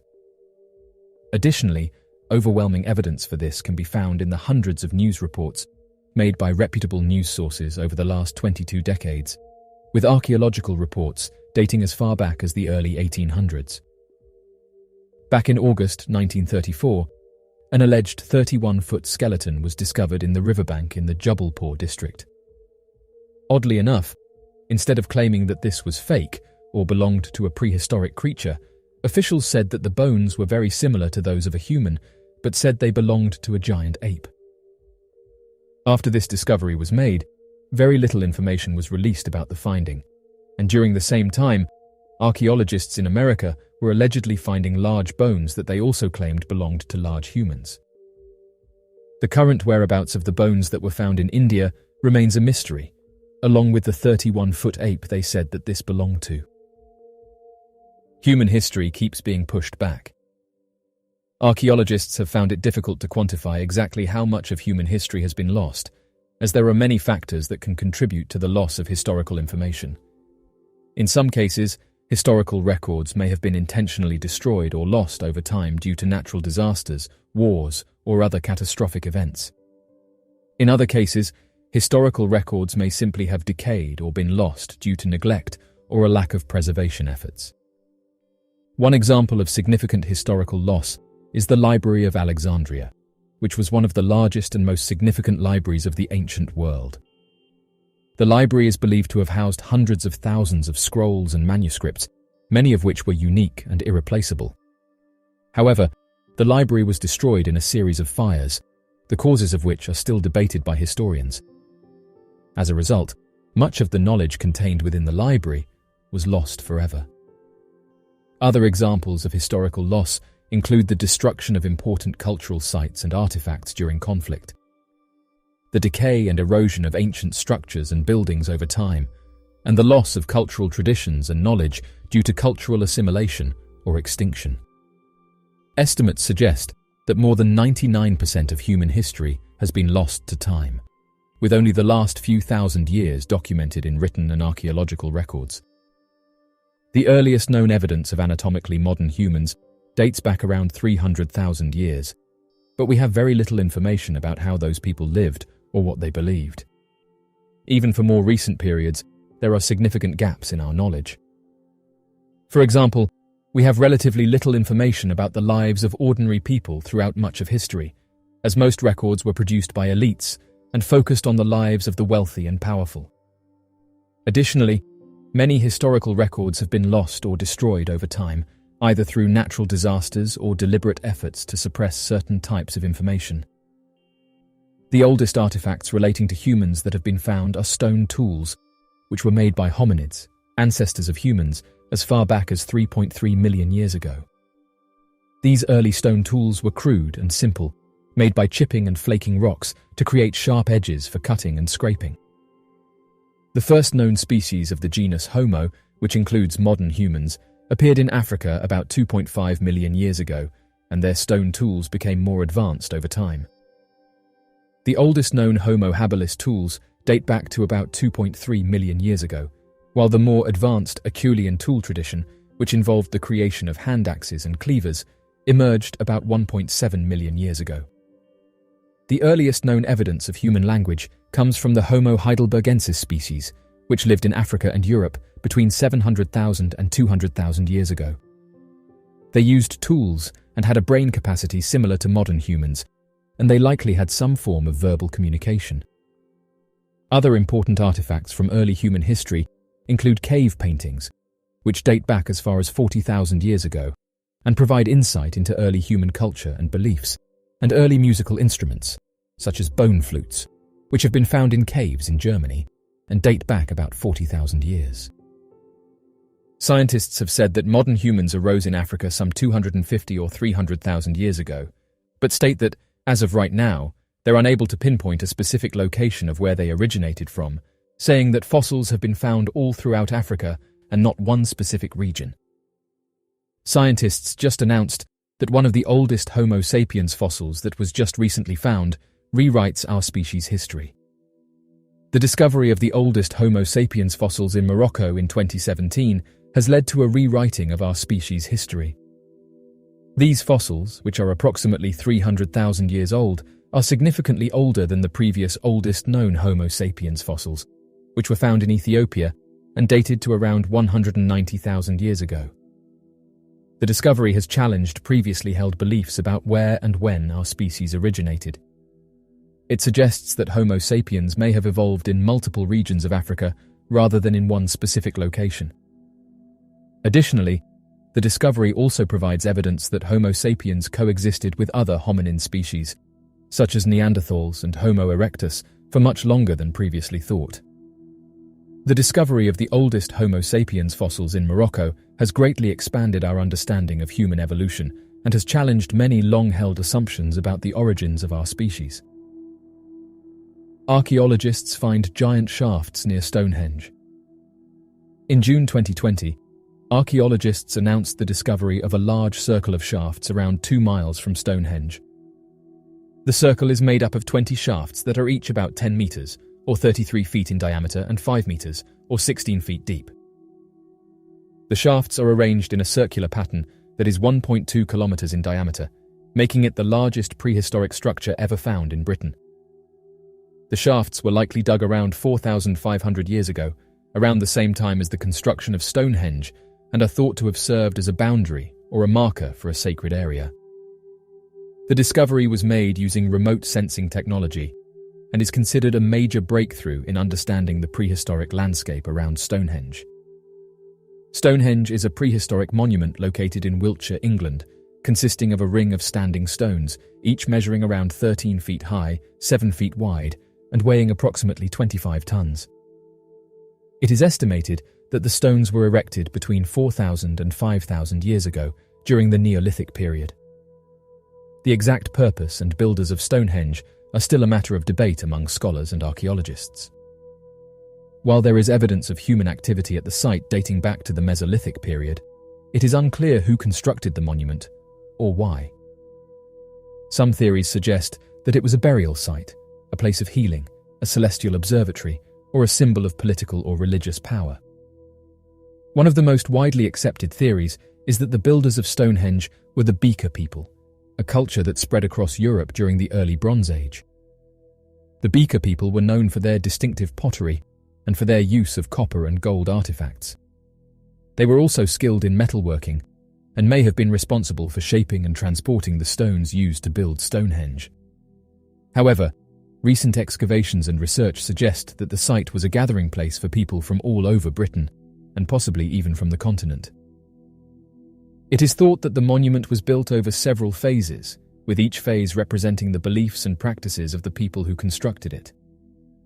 It's important to note that the site was constructed and modified over a period of more than 1,500 years, with some of the stones being brought from as far away as Wales. The exact purpose of Stonehenge remains a subject of debate among archaeologists and historians, but it is generally believed to have had some sort of astronomical or religious significance to the people who built it. The origin of the stones used to build Stonehenge has been a topic of debate among scholars and archaeologists for many years. The large standing stones or megaliths used in the construction of Stonehenge are known as sarsens, and they were transported from a location about 25 miles north of the monument in what is now known as the Marlborough Downs. The smaller blue stones, on the other hand, are believed to have come from the Preseli Hills in southwest Wales, over 150 miles away. The transportation of these large stones from their original locations to the Stonehenge site would have been a remarkable feat, especially given the technology and resources available at the time. It is still not entirely clear how the builders of Stonehenge were able to move these massive stones over such long distances, and several theories have been proposed over the years. Some experts believe that the builders used a combination of ropes, rollers, and sledges to move the stones, while others have suggested that they were transported via river networks. Why did the Anasazi civilization vanish? The Anasazi civilization, also known as the ancient Pueblo people, were an indigenous group who lived in the southwestern region of the United States, including present-day Arizona, Colorado, New Mexico, and Utah. The Anasazi are known for their elaborate cliff dwellings, intricate pottery, and advanced agricultural techniques. Despite their impressive achievements, the Anasazi civilization is also known for its mysterious disappearance. While it is difficult to determine exactly what happened to the Anasazi, there are several theories as to why they vanished. One theory is that the Anasazi may have been impacted by a long-term drought that lasted for several decades. The region where the Anasazi lived was already known for its arid climate, and a prolonged drought would have made it difficult for the Anasazi to grow crops and sustain their way of life. This theory is supported by evidence of crop failures and the abandonment of many Anasazi settlements during the same time period. Another theory is that the Anasazi were impacted by internal conflicts or external attacks from neighboring tribes. Evidence of violence and fortifications at some Anasazi settlements suggest that they may have faced threats from other groups in the region. Finally, some researchers suggest that the Anasazi may have faced environmental challenges beyond their control, such as changes in the local climate or natural disasters like floods or wildfires. As of right now, there is no consensus on what specifically led to the Anasazi's disappearance, and only theories have been put forward to explain why they mysteriously vanished. The Lady Loverbond. The Lady Loverbond was a three-masted wooden schooner that was built in 1784 in England. On February 13, 1748, the Lady Loverbond set sail from London on a voyage to Portugal. According to legend, the captain of the ship, Simon Reed, was in love with a woman who was engaged to be married to another man. The woman was a passenger on the ship, and it is said that the jealous crew caused the ship to crash on purpose, causing the passing of everyone on board, including the captain and his lover. The ship was never seen again, and it was assumed that it had been lost at sea. However, in 1798, 50 years after the ship's disappearance, a ship was discovered off the coast of South Africa that was identified as the Lady Loverbond. The ship was found to be in perfect condition, with the sails neatly furled, the crew's personal belongings still on board, and a table set for a romantic dinner. There were no signs of a struggle or any indication of what had happened to the crew. Theories about what caused the Lady Loverbond's disappearance range from piracy to bad weather, but the most popular theory is that the ship was intentionally wrecked by the crew, possibly due to a love triangle between the captain, his lover, and another crew member. Despite the mysterious circumstances surrounding the ship's disappearance, the story of the Lady Loverbond has become a popular legend and has been the subject of many books, plays, and films. The Orkney Mermaids. Back in 1472, after ceaseless battles spanning over several hundred years against the Norse civilization, the Scottish people went on to claim the lasting ownership of the region of Orkney, a group of 70 stunningly beautiful islands that hold a rich history of inhabitation for more than 8,000 years. However, since the dawn of this strained ownership, Scotland has seen its own fair share of odd detailed reports describing strange aquatic humanoid creatures nearing the shores of the Orkney Islands. Although there are too many stories to tell surrounding the mermaids of Orkney over several centuries, the most well-known sighting of the Orkney mermaids is that of the 1890 Newark Bay sighting that took place off the shore of the easternmost peninsula of the mainland island, known as Deerness. Later referred to as the Deerness mermaid, the aquatic humanoid creature was the conjecture of more than several hundred sightings, made by both visitors and locals to the island. However, unlike common mermaid tales, the Deerness mermaid was described as being a terrifying creature to look at. Reports claimed that the creature was estimated to be more than 7 feet in length from the top of the head to the tail and had a long black head with a torso that was pale white in color, similar to that of other reported mermaids that have been encountered and witnessed across the world. Its most terrifying features were its elongated arms, with reports claiming to have seen the creature clawing up on rocks or moving in long dramatic waving motions as if begging people to enter the water alongside the creature. Sightings of the Deerness mermaid would continue for the following years, with claims that the creature would return in the summer months and disappear during the winter months. It was due to these repetitive sightings that the popularity of the creature grew, with visitors taking trips to the mainland Orkney Island in the hopes of spotting the mermaid for themselves. Although random mermaid sightings around the shores of the Orkney Islands have persisted even up unto the modern day, the last known continued sighting of the Deerness mermaid is believed to have been made back in 1893, with the creature fitting the exact description of the Deerness mermaid never reported or seen again thereafter. The shadow humanoid of Netley Castle. Located in the south of England is Netley Castle, and oddly enough, visitors have long reported encountering a mysterious humanoid. Those who've seen it have described it as looking like a shadow, and that sometimes while being inside the castle, they get the feeling that they're being watched. This has led to amateur researchers heading into the castle in the hopes of capturing it on film, and although misty black humanoids have been caught, those who've investigated the phenomena are still no closer to understanding what this is and why it seems to haunt the castle. Interestingly, this isn't the first time that a shadow entity has been encountered, and paranormal researchers have said that they're well known to those who study the phenomena. Shadow people are a paranormal phenomenon that involves the sighting of dark humanoid shapes that appear to have a distinct form, but lack details such as facial features or clothing. These entities are often described as being two-dimensional, silhouetted shapes, and may appear as a solid black figure or a misty, translucent form. Reports of shadow people have been around for centuries and have been documented in many cultures and religions around the world. Some believe that shadow people are supernatural entities, while others suggest they may be the result of sleep paralysis or hallucinations. There are several theories as to the nature of shadow people. Some believe they are ghosts or spirits, while others think they could be interdimensional beings. In physics and mathematics, a dimension is a measure of the space that something exists in. In classical physics, there are 3 dimensions of space and 1 dimension of time, which together form the fabric of space-time. In theoretical physics, the concept of multidimension refers to the existence of more than 3 dimensions of space. This idea was first proposed by mathematician Theodore Kaluza in 1919, who suggested that there could be an additional dimension of space that was too small to be detected by our senses. The idea was later expanded upon by physicist Oscar Klein, who proposed that the extra dimension was curled up into a tiny circle or loop, similar to a piece of string that has been wound up into a tight coil. The idea of extra dimensions is a key concept in various areas of physics, including string theory and quantum mechanics. Some theories propose the existence of as many as 11 dimensions, each of which would have different properties and interact with each other in complex ways.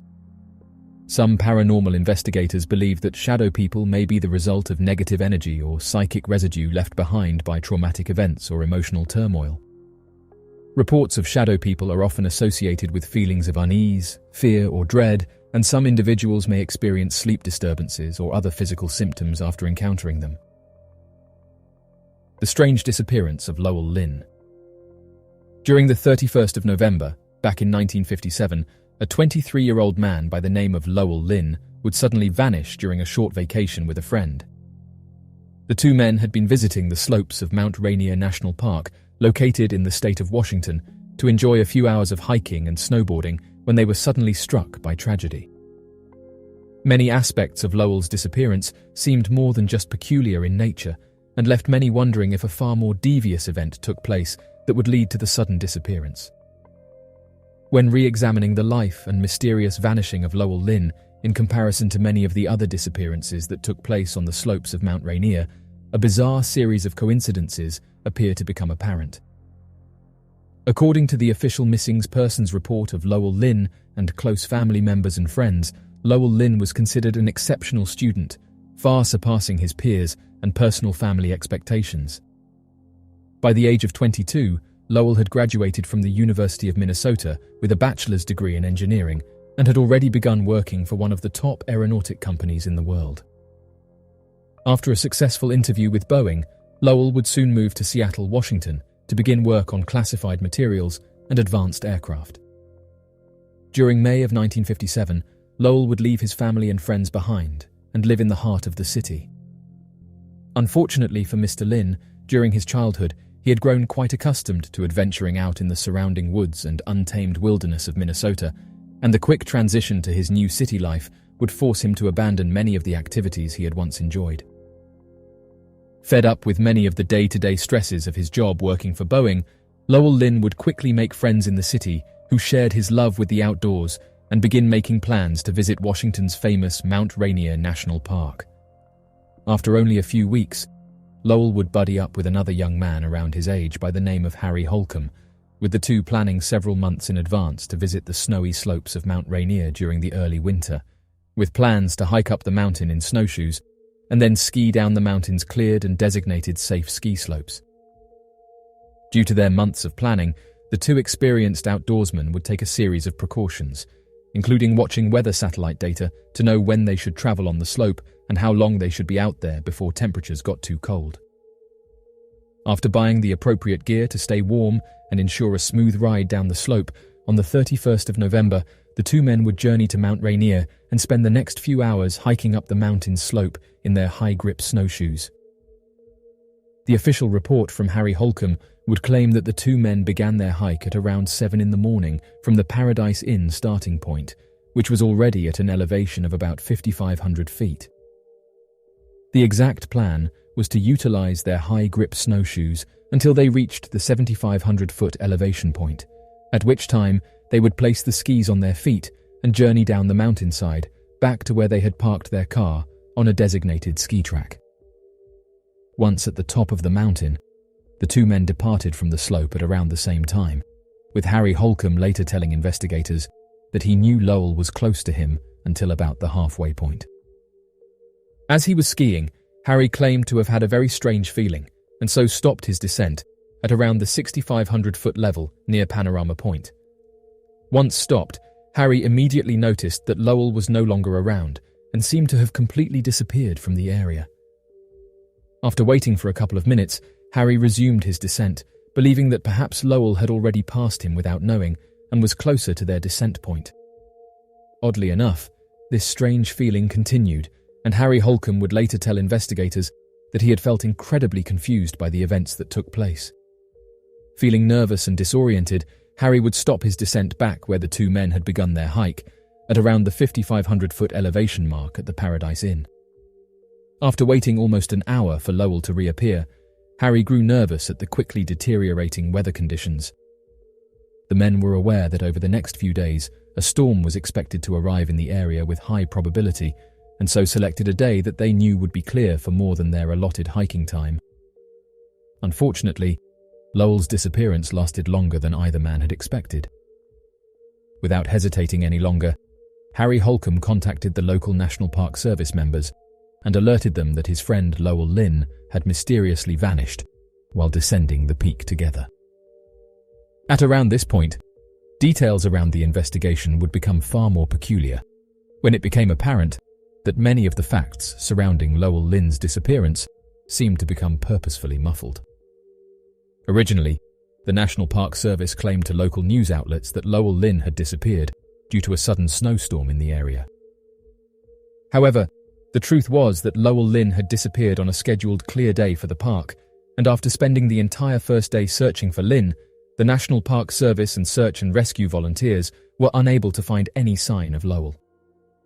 After the entire first day, a sudden blistering snowstorm would blow into the area, making the entire location unsafe for search. Regardless of the unsafe weather conditions, the National Park Service would resume searching for Lowell Lin immediately following the snowstorm, only to be impeded by unexplainable heavy fog and mist that appeared to cover the mountain's peak, making it impossible for the teams to locate any sign of Lowell. It would be roughly 2 days later, on the 2nd of December, that the National Park Service would declare conditions too dangerous for search and rescue members to continue the search, and would officially terminate Lowell Lin's search later that day. In the hopes of attaining some closure, many of the National Park Service members would scour the location once again towards the end of the winter months, when the snow in the area had completely melted. Many of the local authorities had expected to locate some sign of Lowell Lynn around this time, hoping to spot brightly coloured skis, boots, snowshoes, raincoats, or other commonly carried material. Unfortunately for investigators, not only were no materials ever recovered, but the many other disappearances that would take place later that year also appeared to leave behind no evidence of their sudden vanishing. For many of the investigators, it was as if the countless number of visitors who had become lost, trapped, or missing from the area had never been on the mountain to begin with.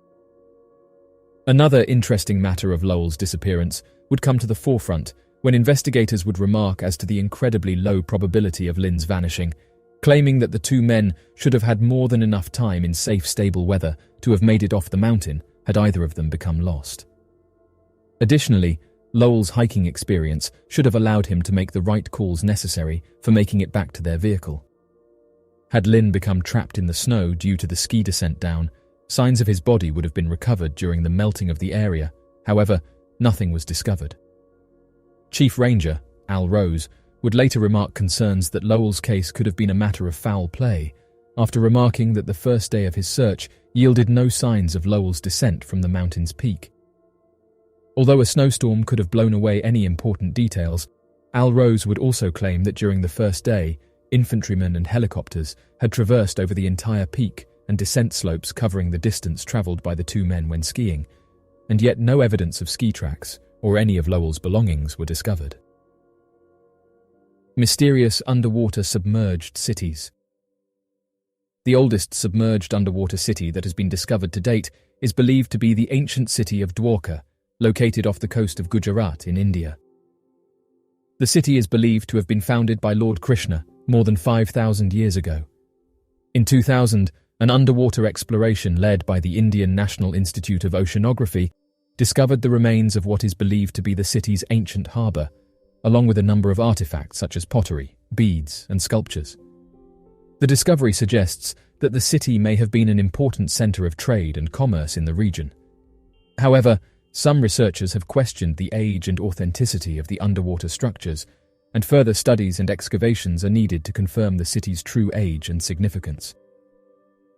Scientists don't know why the lost city of Heraklion was abandoned.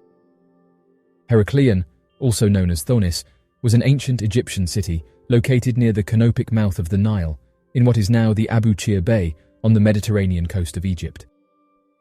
The city was mentioned by several ancient writers, including Herodotus and Strabo, and was known as an important port of trade for Egypt. Heraklion was believed to have been founded around the 8th century BC and served as a gateway to Egypt for the Greeks and other foreign traders.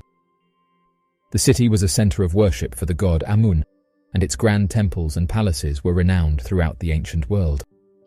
However, over time, the city began to decline, and by the 4th century AD, it had been largely abandoned. The reasons for its decline are unclear, but some historians speculate that changes in the course of the Nile and rising sea levels may have played a role. For centuries, Heraklion remained lost to history, and its exact location was a mystery. It was not until the late 20th century that underwater archaeologists began to search for the lost city, using sonar and other advanced technologies to map the seafloor. In 2000, a team of French underwater archaeologists, led by Frank Godiot, discovered the ruins of Heraklion buried under several meters of sediment and mud on the seafloor. The discovery was a major breakthrough in the field of underwater archaeology, and the team spent the next several years excavating the site and uncovering its secrets. Among the treasures that the team discovered were the remains of grand temples and palaces, colossal statues, and countless smaller artifacts such as jewelry, coins, and pottery. These artifacts provided a wealth of information about life in ancient Egypt and the interactions between the Egyptians and the Greeks. The discovery of Heraklion has shed new light on the history of ancient Egypt and the Mediterranean world, and it remains one of the most significant archaeological finds of the modern era.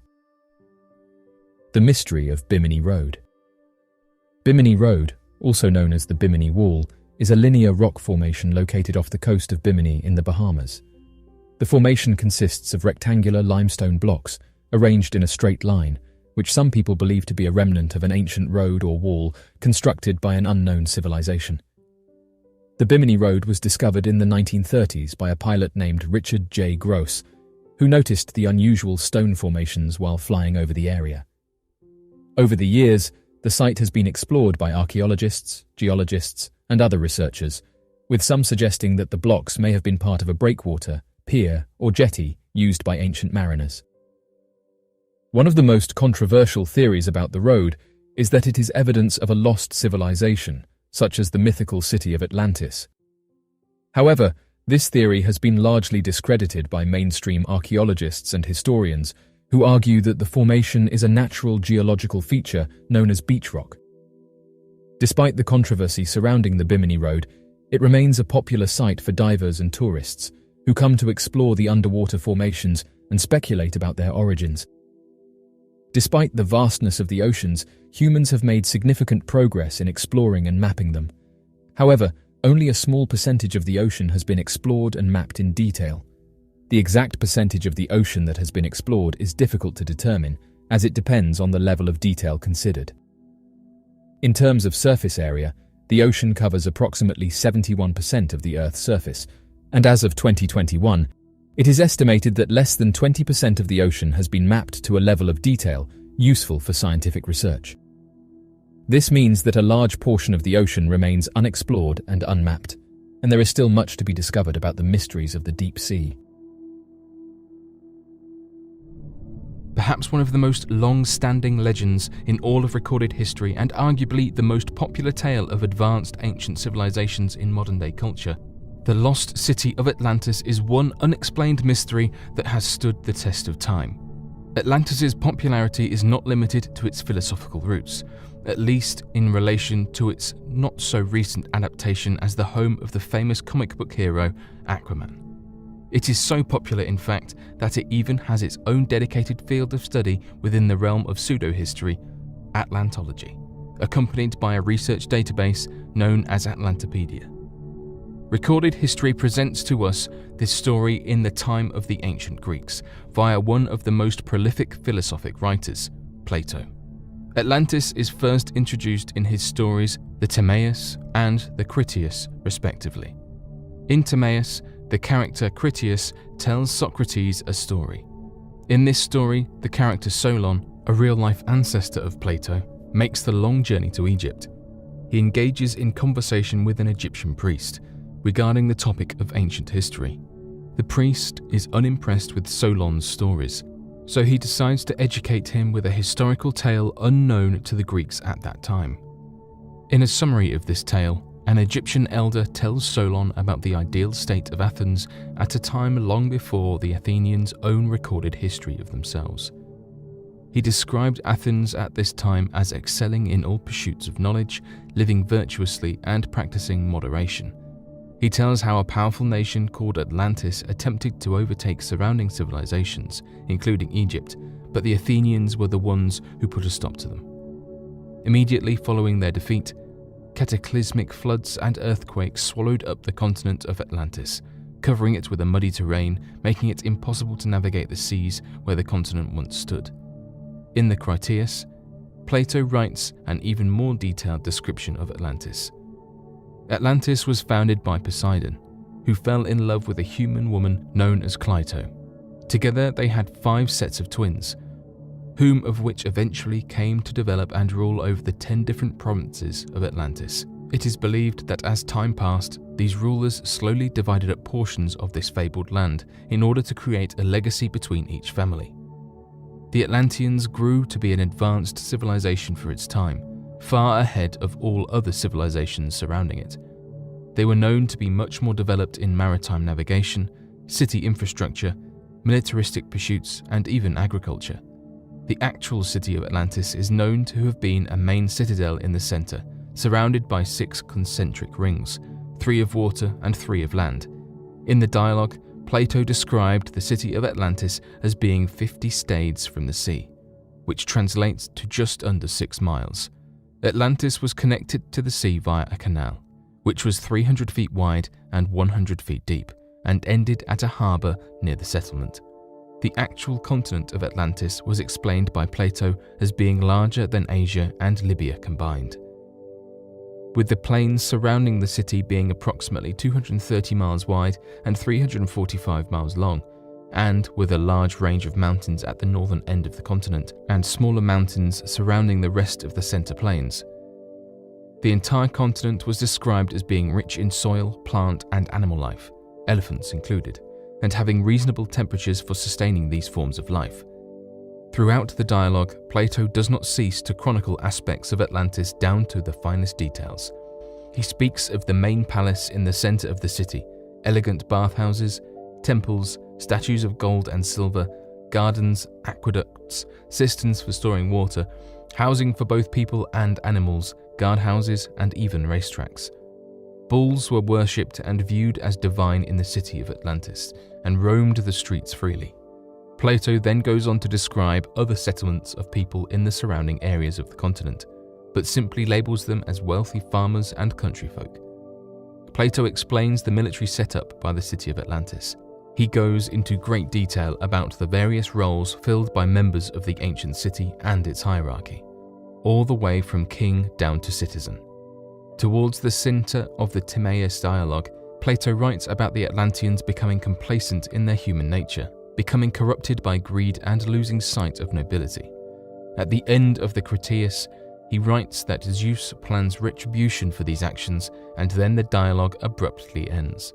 Like the majority of Plato's literary works, many scholars view Timaeus and Critias as fictional stories meant to relay a metaphorical message, while others view it as an actual historical account of real events that took place.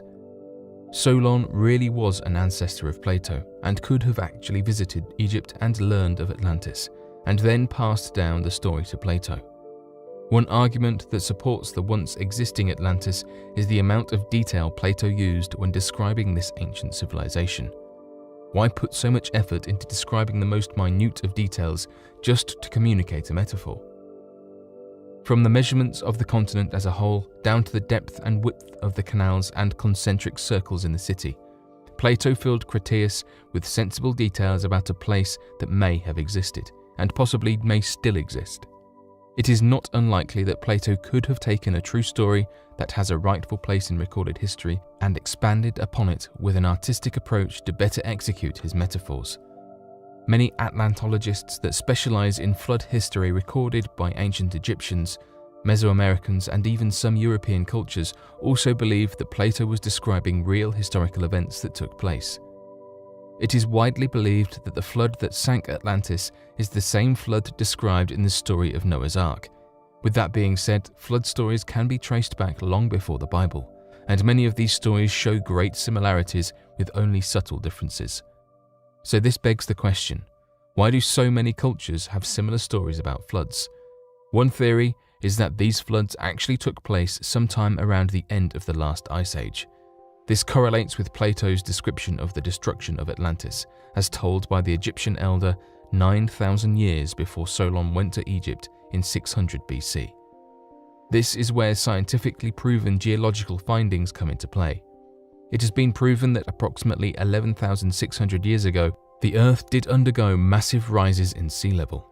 For this theory to make sense, Atlantis would have had to existed during the last ice age, and at the end of this era there may have been pole shift which led to multiple natural disasters. Some researchers have speculated that some survivors of this ancient maritime civilization may have reached out to surrounding civilizations like Egypt in Africa and the Incan and Aztec empires in South and Central America, and even as far as Babylonia and Sumer in Mesopotamia and even India. All of these cultures have stories of men appearing after a cataclysmic flood event. Thoth and Osiris in Egypt, Viracocha in Inca, Quetzalcoatl in the Aztec Empire, Vishnu in India, Oannes in Babylonia, and Enki in Sumer. Perhaps these Atlantean survivors traveled to these places, and being so advanced, they were accepted as gods and influenced each culture's history as such.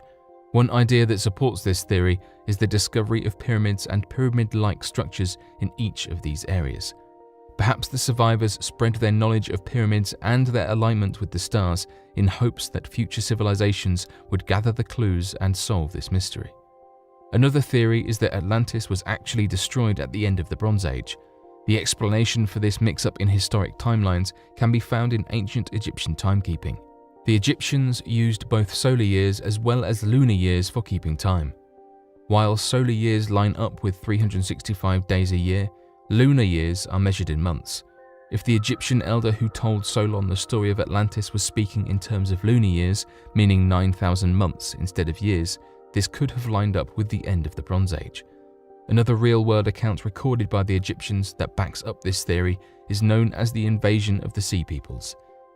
During the Bronze Age collapse, an unknown group of people attacked Egypt and other parts of the eastern Mediterranean.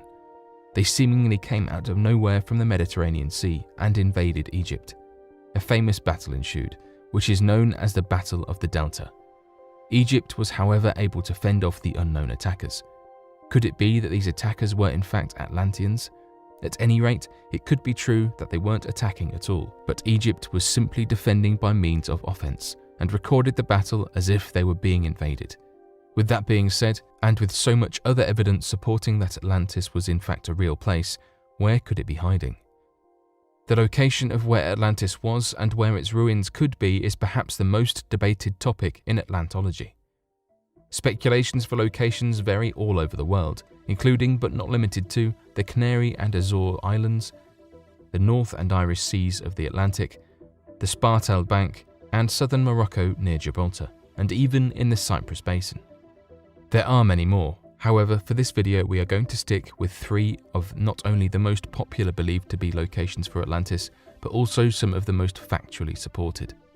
The first possible location is what is known today as Dinana National Park in southwestern Andalusia, Spain. The first supporting piece of evidence for this location is in fact its geological location.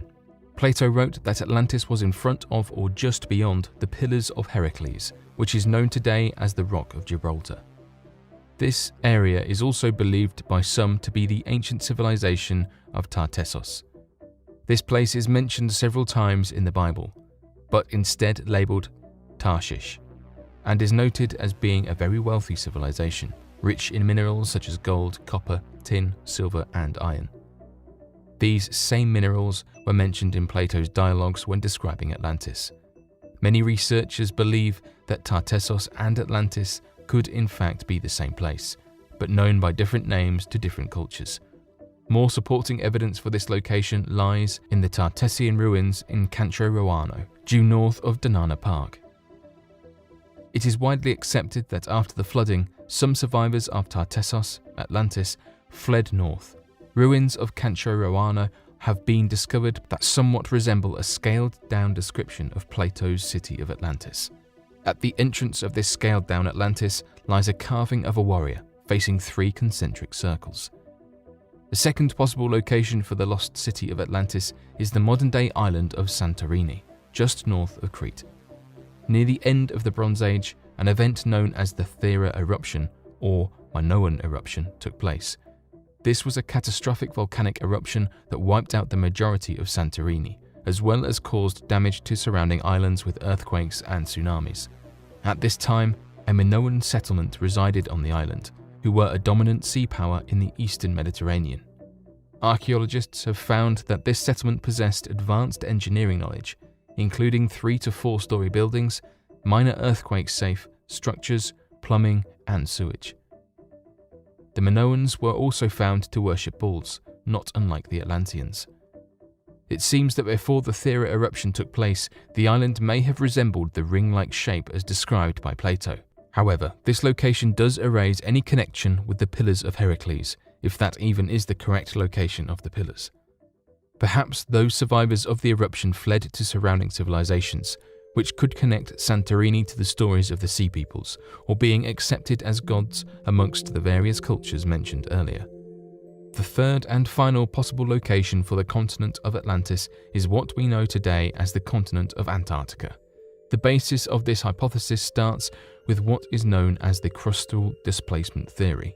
In short, this theory states that the Earth's crust shift similar to the skin of a grapefruit moving around its soft interior. This theory is supplemented with other theories such as continental drift and the previously mentioned pole shift theory. Evidence supporting crustal displacement include excavated remains of woolly mammoths found in North America.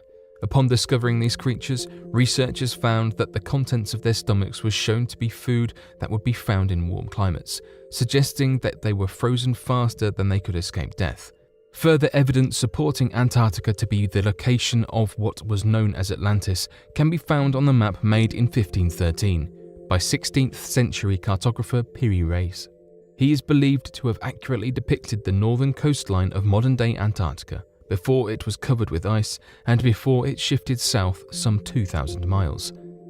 Other maps that support similar coastlines of Antarctica include the Orontius Phineas map of 1531, Mercator's Atlas of 1569, and the Philip Bausch map of 1739. Each of these map markers was said to study and go off of previous maps, which is a common practice in cartography, including Piri Reis. That means that there had to have been a source map for him to study and replicate. Is it possible that an advanced civilization, advanced in seafaring technology, provided a map to the world?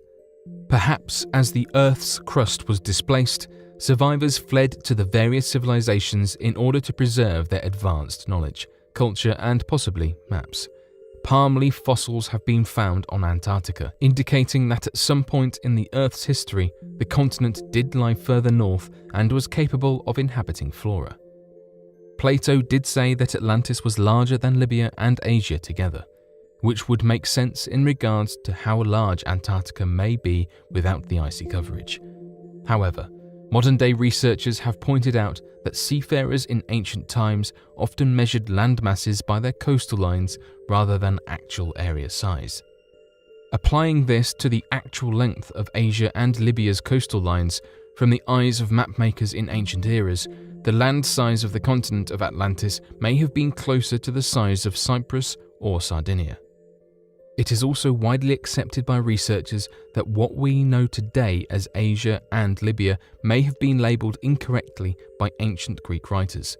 An example of this might be referring to the Kingdom of Lydia in Turkey instead of Asia, or instead of Libya, they were referring to a landmass near the Nile Delta.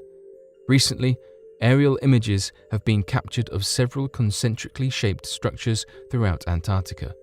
Could it be possible that these structures are ruins of ancient Atlantean empires? Until we learn more, Atlantis will remain an unexplained mystery of the world. Megalodon, which is an extinct species of shark, was one of the largest predators to have ever existed. Based on fossil evidence, scientists estimate that Megalodon could grow up to about 60 feet long, with some estimates suggesting it could even reach lengths of up to 80 feet. The weight of a fully grown Megalodon is estimated to be around 50 to 70 tons, which is about 10 times heavier than a fully grown great white shark. Despite its impressive size and strength, Megalodon went extinct around 2.6 million years ago for reasons that are still not entirely understood. Oddly enough, although researchers are aware of this, fishermen around the world have reported encountering giant sharks. One of these is the mysterious black demon shark. Though many researchers are well aware of the existence of an ancient shark species, known to be larger than a number of modern-day species of whales, known as the Megalodon, there continues to be reports of undocumented sharks that dwarf the great white shark in terms of size and robustness. Many believe that it would have been fairly impossible for the shark species to survive, arguing that no such shark could ever reach such a monstrous size again. However, this claim seems to be in jeopardy, as reports of a massive black shark, referred to as the black demon shark, has been spotted off the shores of Mexico's Baja California Peninsula. These reports and sightings have been made by a number of fishermen across the Mexican coast, who claim to see a massive black shark roughly 60 feet in length and resembling the build of a great white shark, but with that of a dark coloration across its body and a massively sized tail. Given the fact that many of these reports fit many of the modern-day recreations using megalodon skeletons, as well as their average tail size, it has led many to believe that it could be a possible hunting ground for the creature. Additionally, many of the fishermen that have reported the sighting have often been veterans in the field, never having once claimed such sightings in the past, and having more than enough experience with different species of whales throughout the region.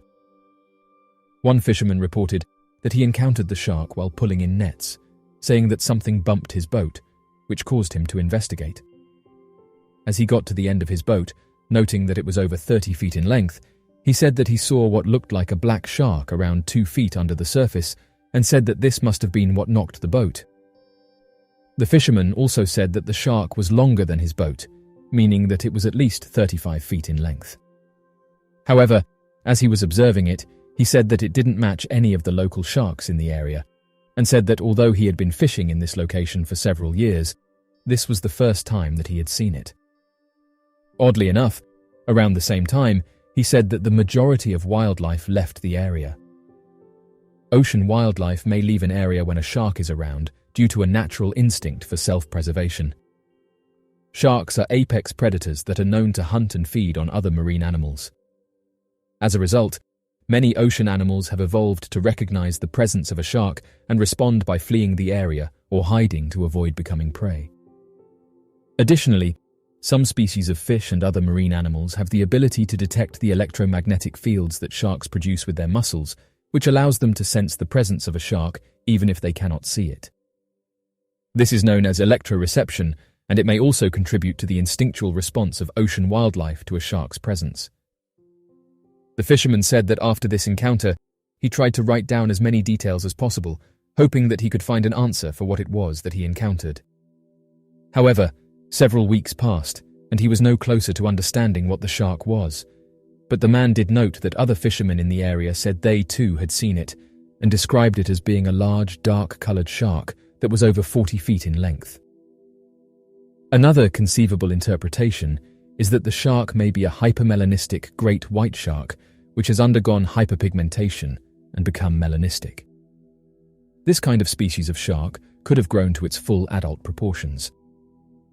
The hypermelanistic great white shark is believed to have a hypermelanism, is a biological condition characterized by an excessive production of melanin, which imparts a darker skin color to animals as opposed to albinism, which is the lack of melanin resulting in a pale skin color.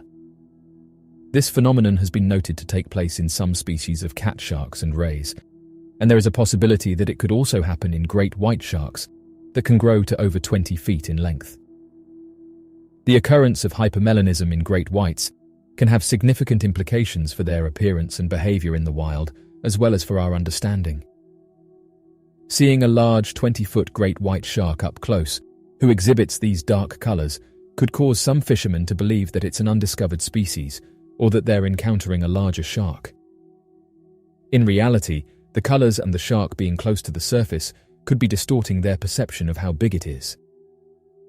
As of right now, fishermen in this region are still encountering this large shark and still believe that a 30 to 40-foot shark hunts throughout this area. The megalodon is an extinct species of shark that lived during the Miocene and Pliocene epochs, approximately 23 to 3.6 million years ago. It is one of the largest predators to ever exist, estimated to have reached lengths of up to 65 feet and weighed up to 100 tons. The megalodon had a conical snout, sharp teeth that could reach up to 7 inches in length, and a powerful jaw that could exert a force of up to 18 tons. The megalodon was an apex predator, meaning it was at the top of the food chain in its ecosystem. It likely fed on a variety of large marine animals, including whales, dolphins, seals, sea lions, and other sharks. Megalodon teeth have been found with the remains of prey embedded in them, providing evidence of their diet. In addition, the shape and size of megalodon teeth suggest that they were adapted to feeding on large prey, as they are thicker and broader than the teeth of modern great white sharks, which are themselves apex predators. It is estimated that a fully grown megalodon could consume up to 2,500 pounds of food per day. Bigger is not always better. Though many would remark that the size of the megalodon made it an incredible predator that helped to allow the creature to dominate the oceans during its reign, the truth is that the creature's large stature actually proved to be more of a hindrance in nature than an actual benefit. In order to support its massive body weight and muscle growth, the body of the megalodon had a tremendous metabolism that only caused the creature to require massive amounts of food and resources constantly available in its environment in order to not starve. This calorie requirement would have forced the megalodon to eat more than 2,500 pounds of meat a day just to survive, making it next to impossible to not starve if the creature found itself in an area void of a large abundance of natural prey.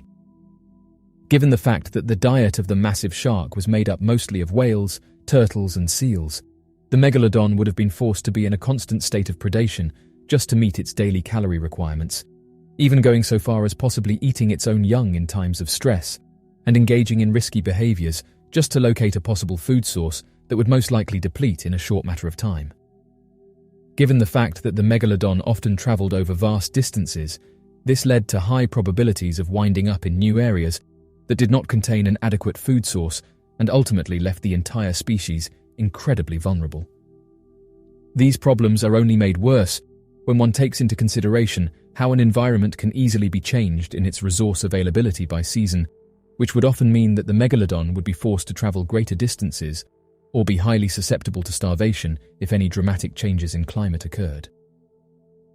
A high competition for resources.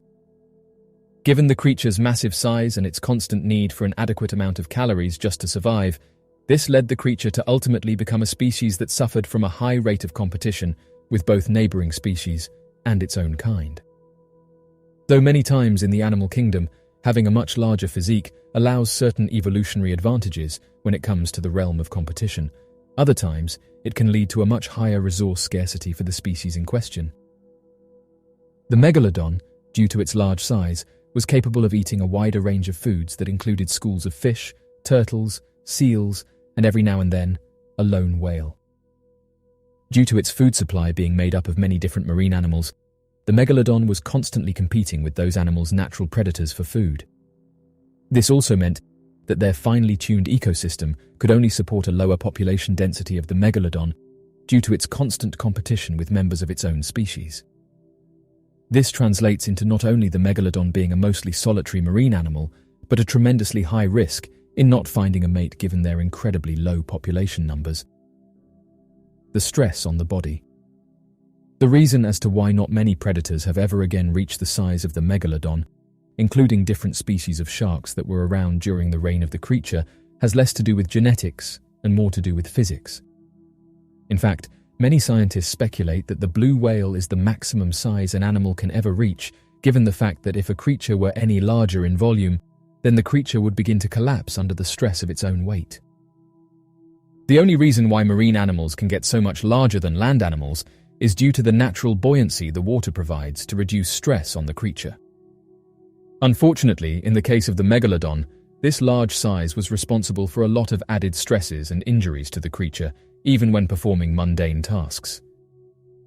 Due to its sheer volume, when the megalodon would engage in long-distance travels or aggressive attacks, it would be forced to generate enough energy to move its body at high speeds, which only helped to cause more injuries and damages, of which ultimately proved to be more of a hindrance than a benefit to the creature. The stresses and forces caused on the body of the megalodon when attempting to perform simple actions, such as redirecting and turning around, could have been more than just a nuisance to the creature, essentially making it vulnerable to smaller, more agile predators at the time that were already seen as a major competition for food resources. Despite centuries of exploration and scientific research, much of the world's oceans remain unexplored, and we have only scratched the surface of our understanding of this vast, mysterious realm. It is estimated that we have explored less than 20% of the world's oceans, with much of the remaining 80% still largely uncharted and unknown. This is due in part to the sheer size and depth of the oceans, as well as the challenges involved in studying them. The deep sea, for example, is an especially difficult environment to explore, with crushing pressures, extreme temperatures, and complete darkness. In recent years, advances in technology and oceanographic research have enabled scientists to explore previously inaccessible parts of the ocean, such as the deep sea vents, and uncover new species and ecosystems that were previously unknown to us. However, much of the ocean remains unexplored, and there is still much to learn about the role of the ocean in regulating the Earth's climate and supporting life on our planet. It's also true that we have mapped more of the Moon's surface than we have of our own oceans. This is partly due to the fact that the Moon is much closer to Earth than the deep ocean, and is therefore more accessible to exploration and mapping. In contrast, much of the world's oceans remain largely uncharted and unknown, with only a small fraction of the ocean floor having been mapped in detail. This is due in part to the challenges of exploring the deep ocean, which is a hostile and difficult environment to study. Interestingly, in recent years, divers and fishermen have come forward and detailed their strange experiences while being in and around the world's oceans. One diver posted the following story to social media. He said the following: "I worked with a guy who used to be a deep-sea welder. He also worked on various things in the ocean, such as rigs, which would require him to dive deep beneath the ocean.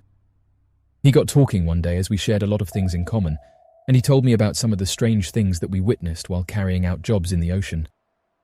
Due to the years of experience that he had, he told me that he could easily identify wildlife and said that he would often encounter things like deep-sea fish, sharks, along with various squid species. He said that saturation diving pays well, but it's a job that carries its risks, and that this encounter made him think twice about re-entering the water. He said that on this one occasion, he and a team was called out to a big job, which saw him and the team assembling and maintaining an oil rig and pipelines. While he was down there, each of the team had their positions. He detailed that the visibility wasn't great, and that it was overall a difficult job to carry out. He said that on day 5 he got into position and started working, but after about 20 minutes he kept on feeling something heavy touch his back. At first he thought it might have been another team member, but when he turned around, there was no one there. His second thought was that it could have been a school of fish, going on to say that these underwater structures are somewhat of an attractor for smaller species, as they act like protection for them. When it happened, he said that a few minutes later, he was able to get a glimpse of this thing, and said the only way he could describe it was that it looked like some type of squid. He detailed that the organism put him into a sort of trance, saying that it did this by changing shape and colour. He said that he had never experienced anything like it before, as he was still awake and knew what was going on, but noted that he couldn't move. The reason that he said the organism was like a squid is because this is the only animal that he was aware of that had this type of ability, although he did say that he'd never encountered anything that looked like this creature. He said that he's never got over the fact that this creature was able to paralyze him without touching him. When I asked whether anyone else had seen all of this unfold, he told me that he was behind a large piece of equipment that obstructed his view, saying that all of the other members of the diving team were working on areas of the rig that were out of view, so although a team was within the area, none of them could see each other. He also said that these structures are massive, and even if they were working close together, the visibility in the region that they were in wasn't great. He continued saying that once the creature approached him, getting within around 10 feet, he said that it slowed down its coloration and stopped moving its body into different shapes, and once it did this, he then started to regain movements in his arms and legs. After the creatures swam off, he said that he had an incredibly painful headache and felt very dizzy. On the day of the encounter, he said that everything was fine before he entered the water. He didn't complain of having a headache, he didn't have a drink or anything in his system that would compromise him, so he was sure about what he had witnessed. When I questioned him on the size of the creature, he said that it was difficult to say, and the only thing he remembered about its size was that it was much bigger than him. He was certain that it wasn't a common squid species that he had encountered before, saying that normally the areas where he worked had much smaller squids, and that they couldn't do what this creature did. He said he tried to research what this thing was, but every time he did, he came up empty, being unable to find a squid or creature that matched what he encountered. At the time, he said that I was the only person he told the story to, and that he didn't want anyone knowing about it. He did admit that he was scared to go back into the water, as this organism possessed the ability to control him, and it's something that really surprised him, as he'd never had this happen to him before.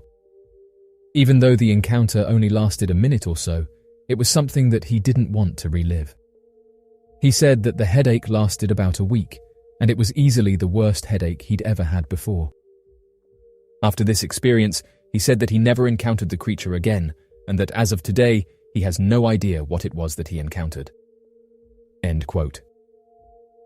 Interestingly, this diver isn't the first person to come forward and say that they encountered a mysterious creature while diving in the ocean, And it's led some to suggest that there's undiscovered species that people are encountering that are not yet known to science. Oddly enough, just recently, scientists came forward and proposed that octopuses might be aliens or originated from space.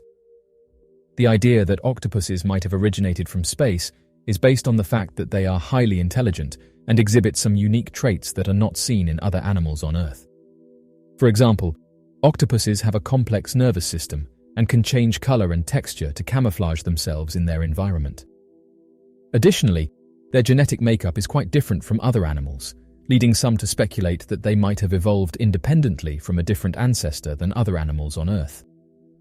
Another thing to keep in mind is that animals belonging to the group Cephalopoda can grow to extreme sizes. The largest squid species in the world is the giant squid, which is also one of the largest invertebrates in the world. Giant squids can grow up to 43 feet, or 13 meters in length, and can weigh up to 600 pounds, or 272 kilograms. Giant squids have a mantle body that can reach lengths of up to 8 feet or 2.5 meters, and 2 long feeding tentacles that can reach lengths of up to 30 feet. They have 8 arms that are lined with suction cups and are used for grabbing prey and bringing it to their beak-like mouth. Despite their large size, not much is known about the behavior and biology of giant squids, as they live in the deep ocean and are rarely encountered by humans. The first footage of a live giant squid in its natural habitat was captured in 2012 by a team of Japanese scientists using a specialized underwater camera.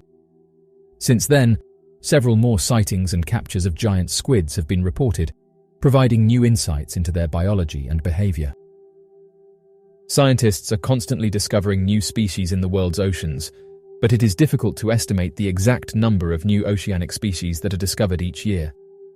This is partly due to the fact that many parts of the ocean remain unexplored, and new species are often discovered during research expeditions and surveys.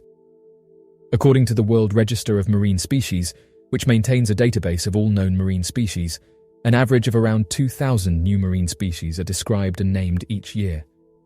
However, this number can vary widely from year to year, depending on factors such as the level of research funding and the number of expeditions and surveys that are conducted. It is important to note that the discovery of new species is just the first step in understanding the biodiversity of the oceans, and much more research is needed to understand the ecological roles of these species and how they interact with each other and with their environment. Additionally, many oceanic species remain undiscovered or poorly studied, highlighting the need for continued research and conservation efforts to protect these vital ecosystems. Scientists have come forward and said that the oceans are difficult to map for a number of reasons. The average depth of the ocean is around 3,800 meters, or 12,000 feet, and the deepest parts of the ocean can reach depths of over 11,000 meters, or 36,000 feet. This makes it difficult to explore and map the ocean floor using traditional methods, as the water pressure at such depths is immense and can damage or destroy equipment. The ocean covers over 70% of the Earth's surface, making it a vast and complex environment to study. The vast majority of the ocean floor remains unexplored, and only a small fraction of it has been mapped in detail. Mapping the ocean floor requires specialized equipment, such as sonar systems and underwater vehicles, which are expensive and often difficult to operate in the harsh underwater environment. The ocean is subject to constantly changing weather and environmental conditions, which can make it difficult to conduct research and obtain accurate measurements. Unlike land, which can be easily accessed and studied by researchers, much of the ocean is inaccessible to humans due to its depth and the challenges involved in conducting research in underwater environments. Despite these challenges, advances in technology and oceanographic research have enabled scientists to make significant progress in mapping and understanding the ocean. For example, the use of satellite technology and underwater vehicles has enabled scientists to explore previously inaccessible parts of the ocean and obtain detailed maps and data on the ocean floor. However, much more research and exploration is needed to fully understand the complexity and importance of the ocean and its role in supporting life on our planet. The total number of species in the ocean is difficult to estimate accurately, as the vast majority of the ocean remains unexplored and many species are still waiting to be discovered. However, scientists have identified and named approximately 250,000 marine species to date, and it is estimated that there could be anywhere from 500,000 to 10 million more species that have yet to be discovered. Marine species come in a wide variety of forms and sizes, from tiny plankton to massive whales, and live in a range of habitats, from shallow coral reefs to the deep ocean trenches. The ocean is also home to a high level of biodiversity, with many species exhibiting unique adaptations to their environment, such as bioluminescence, camouflage, and extreme temperature tolerance. The oceans are critically important for our planet in many ways. The oceans play a crucial role in regulating the Earth's climate. They absorb and store large amounts of carbon dioxide and help to regulate the Earth's temperature and weather patterns. The oceans are home to a vast array of plant and animal species, many of which are still undiscovered. This biodiversity is important for maintaining the health and stability of the ocean ecosystem and provides important benefits to human populations, such as food, medicines, and recreation.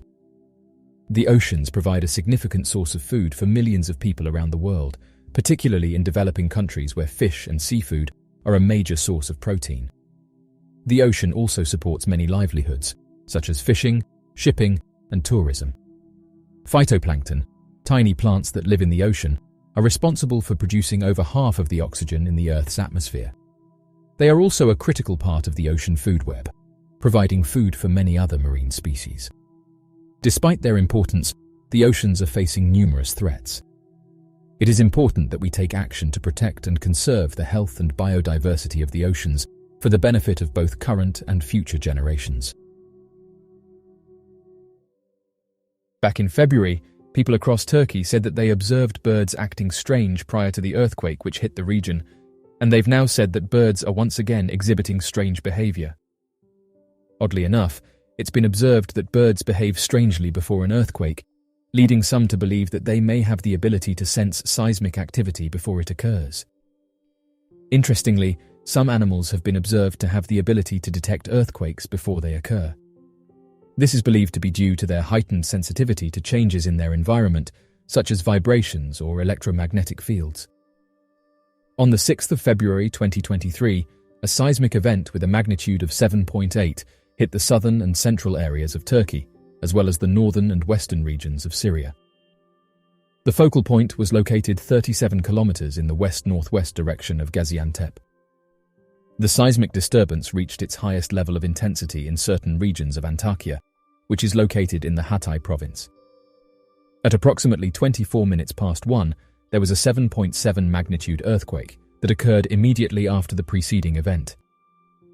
The earthquake's epicenter was located 95 kilometers in the north-northeast direction from the initial one. The quake caused extensive damage, and tens of thousands of people lost their lives as a result. Several days before this earthquake hit, people living in the region noticed that birds and other animals were acting strange, detailing that birds could be seen flying around in circles and heading towards higher ground. As of right now, people have reported that this is happening again, and it's led some to take the sightings more seriously. It's for this reason that people worry when they see animals acting like this, with residents fearing that a big earthquake could hit the region within the next few days. There is evidence to suggest that some animals have the ability to sense when an earthquake is about to hit. This is thought to be due to their sensitivity to changes in the Earth's magnetic field, which can be disrupted by seismic activity. One well-known example is the behavior of animals before the 2004 Indian Ocean earthquake and tsunami. In the days leading up to the earthquake, there were reports of animals acting strangely, such as elephants and dogs refusing to go near the shoreline, and birds leaving their nests and flying inland. Back in 1975, a Chinese official reported that snakes, frogs, and rats had all abandoned their habitats before a major earthquake struck. Other studies have found that animals can exhibit unusual behavior before earthquakes, such as dogs barking more than usual and fish swimming to the surface of their tanks. Due to animals exhibiting these strange behaviors, it's caused some to say that this might be one way to predict earthquakes. Scientists continue to study this phenomenon in the hopes of better understanding the relationship between animals and seismic activity. Birds have a remarkable ability to navigate and orient themselves during long-distance migration, even across oceans and continents. One of the key ways in which birds accomplish this is by detecting the Earth's magnetic field. Scientists believe that birds have specialized structures in their eyes that allow them to see magnetic fields. Specifically, there is evidence that birds are able to detect the direction and intensity of the Earth's magnetic field using a protein called cryptochrome, which is sensitive to magnetic fields and is found in the eyes of birds. Once birds have detected the Earth's magnetic field, they are able to use it to orient themselves and navigate during migration. For example, some migratory birds appear to use a magnetic map to determine their position relative to the Earth's magnetic field, allowing them to follow a particular migratory route. Earthquakes can indeed have an effect on Earth's magnetic field, although the magnitude of the effect is typically quite small. The interaction between earthquakes and Earth's magnetic field is a complex one that is not yet fully understood by scientists, but there are several ways in which earthquakes can affect the magnetic field. One way that earthquakes can affect the magnetic field is by generating electric currents in the ground. When rock is deformed or crushed during an earthquake, it can create electrical charges that flow through the ground. These charges can then induce electrical currents in the ionosphere, which is the upper layer of the atmosphere where Earth's magnetic field interacts with charged particles from the sun. Another way that earthquakes can affect the magnetic field is by changing the physical properties of the rocks in the Earth's crust. The rocks in the crust contain magnetic minerals, which can become magnetized by the Earth's magnetic field over time. When an earthquake occurs, the physical properties of the rocks can be altered, which can change the magnetic properties of the minerals. This can, in turn, affect the overall strength and direction of Earth's magnetic field. The United States Geological Survey said the following: "The earliest reference we have to unusual animal behavior prior to a significant earthquake is from Greece in 373 BC. Rats, weasels, snakes, and centipedes reportedly left their homes and headed for safety several days before a destructive earthquake. Anecdotal evidence abounds of animals, fish, birds, reptiles, and insects exhibiting strange behavior anywhere from weeks to seconds before an earthquake. Most, but not all, scientists pursuing this mystery are in China or Japan. An earthquake forecast was made in China several decades ago, based on small earthquakes and unusual animal activity. Many people chose to sleep outside of their homes and thus were spared when the main earthquake indeed occurred and caused widespread destruction. However, usually no large earthquake follows this type of seismic activity, and unfortunately, many earthquakes are preceded by no precursory events whatsoever." End quote. The most dangerous thing about an earthquake is the potential for widespread and severe damage to buildings and infrastructure, which can result in loss of life and injury. Earthquakes can cause the ground to shake, liquefaction of soil, landslides, and tsunamis. The strength of an earthquake is measured by its magnitude on the Richter scale, which ranges from 0 to 10. A magnitude 7 or higher earthquake can cause significant damage and loss of life. In addition to physical damage, earthquakes can also cause emotional trauma and long-lasting psychological effects, particularly in those who have experienced severe shaking or destruction of their homes and communities. The aftermath of an earthquake can also be dangerous, with the risk of aftershocks, landslides, and other hazards, such as gas leaks, fires, and disruptions to vital infrastructure, such as water and power supplies. The severity of an earthquake's impact depends on a variety of factors, including the magnitude and depth of the earthquake, the distance from the epicenter, and the type of terrain and construction in the affected area. Earthquake-prone areas are often subject to building codes and other regulations designed to minimize damage and protect residents. But even in areas with strict regulations, earthquakes can still cause significant harm.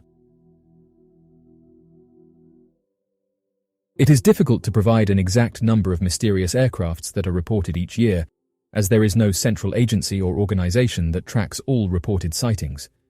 However, various organizations and websites collect and analyze reports of mysterious aircrafts from around the world.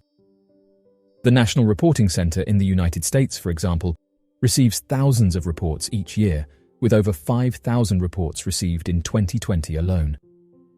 Similarly, other research organizations have come forward and said that they receive hundreds of reports each month. In addition to these organizations, there are many other websites and social media platforms where people can report their sightings, making it difficult to accurately estimate the total number of reports each year. Just recently, people across the world have reported strange objects flying to the ground, with many of the eyewitnesses saying that these objects remind them of planes.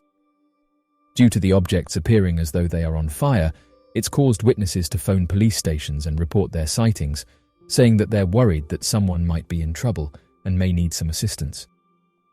Oddly enough, in nearly all of these cases, the mysterious object is never identified. The eyewitnesses are never given an explanation for what they saw, and no one seems to know what the object was and what happened. This happened just recently above Kelowna, Canada. One eyewitness said the following: "I was loading up my van at around 7 in the morning, and as I'm loading up, I heard a delivery driver go by. Then I heard him stop and back up. And as he backed up, I turned and looked at him. He pointed to the sky and asked if I could see the strange object. I turned around and looked and couldn't understand what it was. The object looked to be on fire, with a trail of black smoke. I walked to a good spot where I could get a good view and took a picture. My first thought was a contrail, but the orange section of it never changed over time, which I thought it would as the sun came up." End quote. Oddly enough, various news agencies throughout the area wanted to get to the bottom of what this object was, and so reached out to professionals such as astronomers and weather experts. The H.R. Macmillan Space Center in Vancouver said that they had seen the mysterious object, but noted that their astronomers didn't think it was a meteorite or a satellite, saying that the way the object acted wasn't the same as a meteorite. The Space Center said that it was visible in the sky for too long for it to have been a meteor or a fireball, and that the light from meteors and satellite debris don't usually last for minutes. The Space Center also said that they hadn't tracked another above the area, and that there were no reports of fireballs from the International Meteor Organization. The International Meteor Organization is a non-profit organization that is dedicated to the scientific study of meteors and meteor showers. The organization was founded in 1988 and is headquartered in Belgium. The International Meteor Organization is made up of amateur and professional astronomers from around the world who work together to observe and study meteors. The organization maintains a global network of observers who record and report meteor observations using standardized methods and equipment. The data collected by the International Meteor Organization is used to study the distribution, motion, and composition of meteoroids, the small rocks and debris that produce meteors when they enter the Earth's atmosphere. The International Meteor Organization also coordinates and promotes public observing campaigns for major meteor showers, such as the Perseids, Leonids, and Geminids. These campaigns provide opportunities for amateur astronomers and the general public to observe and learn about meteors and contribute their observations to the organization's database. One police officer located in England said that they investigated one of these strange objects and noted that their team couldn't explain what it was. They posted photographs to social media in order to try and better understand what it was that they had witnessed, but said that all this did was cause more confusion. What's strange about these sightings is that when they are investigated by law enforcement, they never seem to be able to find any signs of wreckage or proof that the object had been above the area. The Kelowna International Airport said that they were aware of the object, but said that they were confused as to what it was and that they had no instrumentation that was able to track it. Despite the high number of reported sightings each year, the majority of these sightings are not investigated in detail, and few are able to be definitively explained. This has led to ongoing debates about the nature and origin of mysterious sightings. These mysterious objects continue to capture our imagination, and the topic has always been a source of fascination for many people. One of the biggest reasons why these strange objects interest us is the mystery surrounding them. They are often seen as strange, and the objects that are sighted often defy explanation, which makes them intriguing. Many people believe that these strange aircrafts are evidence of advanced life forms, which would be a groundbreaking discovery if proven true. The idea of contact with intelligent beings from other planets is an exciting prospect that captivates the imagination. These sightings and encounters have often been linked to government officials, which adds another layer of intrigue to the phenomenon. Overall, these mysterious aircrafts interest us because they represent an unknown and potentially significant discovery that could have far-reaching implications for our understanding of the universe and our place in it. As of right now, people continue to report these strange burning objects in the sky, and even when investigated by officials in the area, it seems that we get no closer to understanding what they are and where they came from. The United States government has investigated mysterious aircrafts on multiple occasions. One of the most well-known investigations conducted by the US government happened from 1952 to 1969. During this investigation, the Air Force looked into over 12,000 reported sightings, and the majority of these were explained as natural phenomena or misidentifications of aircraft, balloons, or other objects. However, there were several sightings that could not be explained and were labeled as unidentified. The unexplained disappearance of Kenny Veach. Kenny Veach was a 47-year-old avid hiker of the Mojave Desert in Nevada. On November 10, 2014, he told his family he planned to go on a 2-day hike in the mountains and look for a cave. He never returned. Veach was an experienced hiker who often took solo trips to explore the Mojave and Great Basin deserts of Nevada and California respectively. He was a minimalist or ultralight hiker. Even though he would camp out for days at a time, he only ever brought the bare minimum of supplies. He rarely brought a GPS, compass, or map. Although he had successfully completed many hikes in his lifetime in that manner, it is still an incredibly reckless way to hike. Veach had a YouTube channel under the name Snakebit McGee, where he had uploaded a few videos but mostly used it to watch and comment on others. His channel name came from his tendency to pick up snakes whenever he found them. He was bitten by a rattlesnake, which is where his tag name came from. On June 2014, he commented on a video titled "Son of an Area 51 Technician."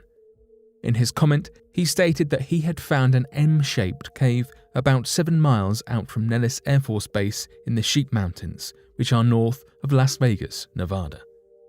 He explained that he was an experienced hiker who regularly found abandoned mine shafts and explored them, picked up rattlesnakes for fun, solo hiked across mountains, although would fear to go, and even came close to Area 51. Despite all this, he never went into the M cave. He claimed that as he began to enter the hidden cave, his entire body began to vibrate. The further in he went, the worse the shaking became. He suddenly grew very scared and quickly ran out of the cave and hiked back to his car. His comment sparked an interest with others who encouraged Veach to go out and discover the cave again, this time filming the entire hike.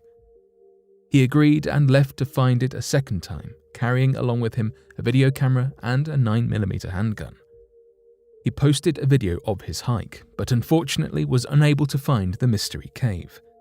The viewers criticized him and provoked him to go out a third time. On November 10, 2014, he left for an overnight trip, but never came back. After 2 days and no return, his family contacted authorities who conducted a search. In the beginning of the video he had previously posted, he stood by an abandoned mine shaft while narrating his mission details. It was at that mine shaft that search and rescue found his cell phone, 10 days after the search began. Over 30 search and rescue volunteers conducted 3 separate searches and a helicopter flyover to no avail. The trail went cold after that. Many conspiracy theories cropped up. Did he fall down the mine shaft? Or had he stumbled upon a hidden entrance to Area 51 and discovered a dangerous military secret? Was he just a reckless hiker who injured himself, or did he reach the M cave and find something ominous inside? A woman claiming to be his girlfriend later posted a comment on his last video that stated she did not believe he had had an accident. She explained that he had been suffering from depression for some time and had quit his job the year prior, so she argued that he had most likely taken his own life. So far, no conclusion has yet to be drawn about Kenny Veach's mysterious disappearance. Interestingly, someone on social media came forward and said that they found the entrance to the cave, noting that when you look at it from above, the M shape can easily be seen. They said the following: "This photograph is interesting because it seems that the M shape is only visible from certain angles, and I think this is why the cave has never been officially found. People's view may be obstructed, or they may have walked past it without realizing. Some of these cave systems are hidden, and unless you happen to be looking at it from the right angle, the cave's entrance could take on a completely different appearance. End quote. It is difficult to provide an exact number of caves in the Mojave Desert, as many are still unexplored and undocumented. However, it is estimated that there are hundreds of caves located throughout the Mojave Desert region, spanning across California, Nevada, Utah, and Arizona. Many of these caves are located in remote and difficult-to-reach areas, and some have been designated as protected areas due to the presence of sensitive or endangered species within them. The actual number of caves in the Mojave Desert may never be known due to the vast and rugged terrain of the region. The man said that the area is hard to reach and doesn't even know if it's visible from the ground.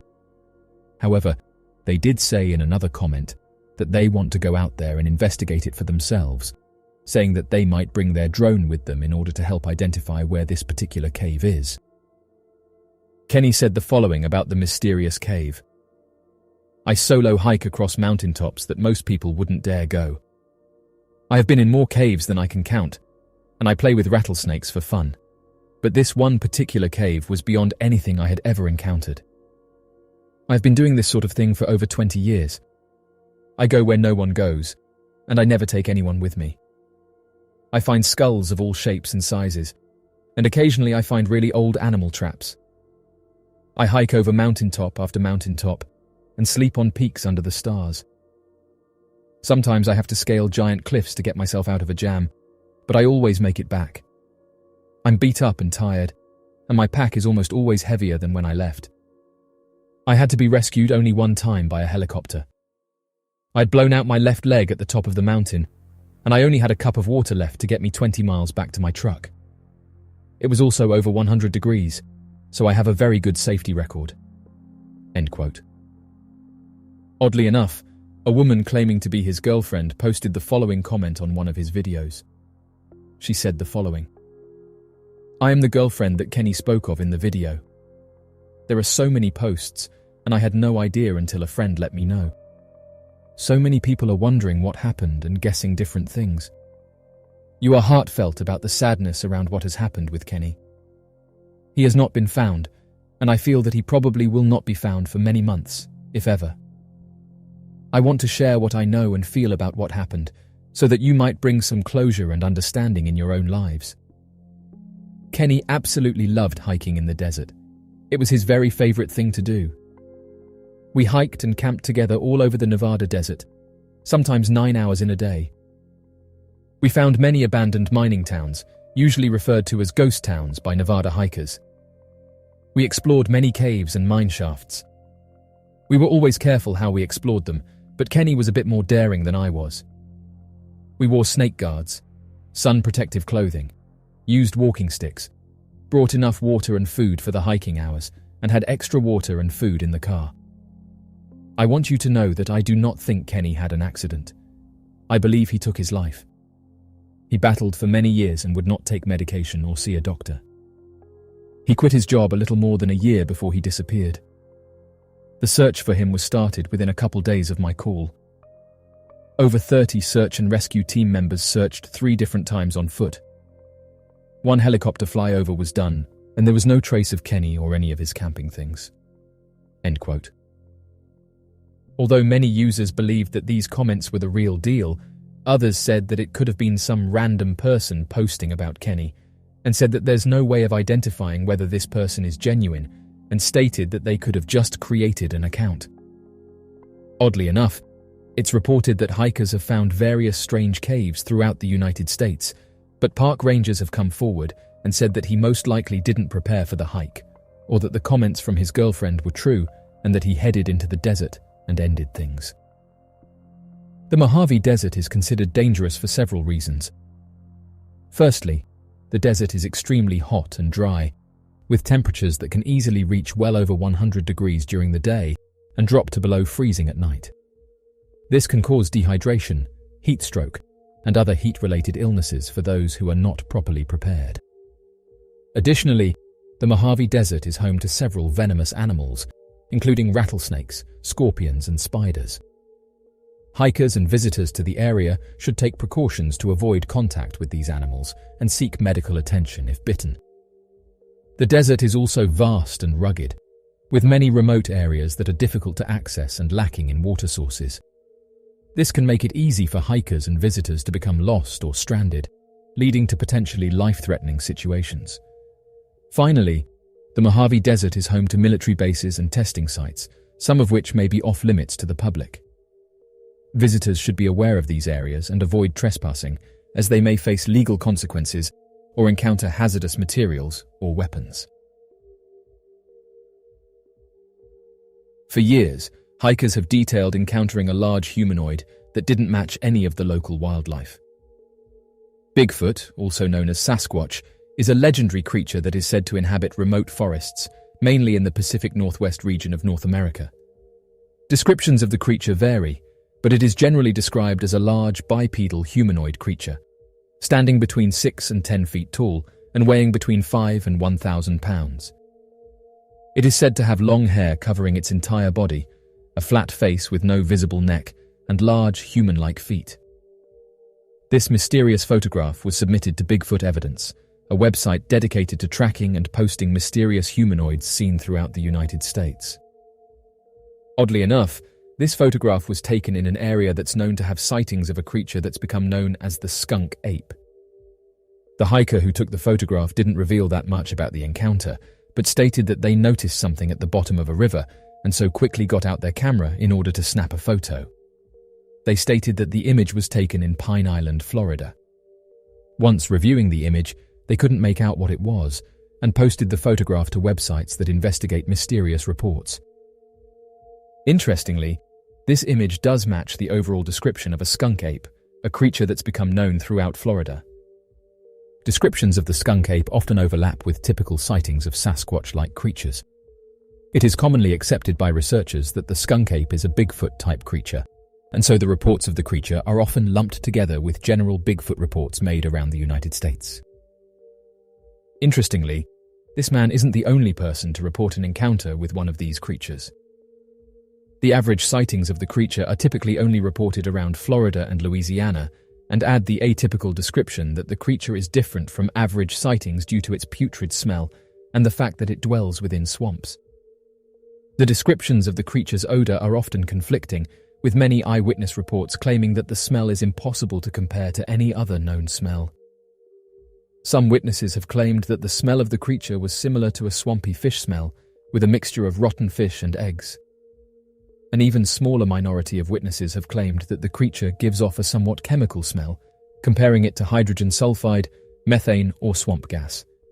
However, the odor of the creature is reportedly exactly similar to that of a skunk, which is where the creature derives its name. The physical descriptions of the creature are far more consistent, with claims that the creature is humanoid in shape but without any form of defined neck, leaving its head resting flat on its shoulders. The creature has a human-like face, fur covering its body except for its face and palms, has well-defined muscles despite the covering of the fur, and appears to have a hump on its back that may or may not extend beyond the top of the creature's head. Its eyes have never been reported as having glown, and it has never engaged in a violent interaction with any of the eyewitnesses that have encountered the creature. The Broward County sighting, Fort Lauderdale, Florida. On the 9th of January, back in 1974, 2 separate sightings of the skunk ape creature, estimated to have been roughly 5 miles from each other, would take place late in the night and early into the next morning. The first sighting reportedly took place at around 12:15, when a man by the name of Richard Lee Smith called the Florida Highway Patrol dispatchers, claiming that as he was driving along the U.S. Route 27 near Fort Lauderdale, located within Broward County, Florida, when he got into a car crash when he struck what he described as an 8-foot-tall bipedal humanoid ape-like man near the Francis Taylor Wildlife Management Area. According to Richard Lee Smith, he originally believed that he had struck a man who had been jogging at the side of the road wearing a large, bulky sweater. When he got out of the car and checked the damage, he noticed that the front fender of his Cadillac was completely dented in, but no evidence of blood was visible, only matted furs stuck within the fender. Being the middle of the night, there was little to no light in the road, so Smith started looking around and calling out for the victim, trying to find where he was lying. After a few seconds, he claimed to have heard the deep guttural growl of an animal and turned to see the large, bulky man standing in the middle of the road.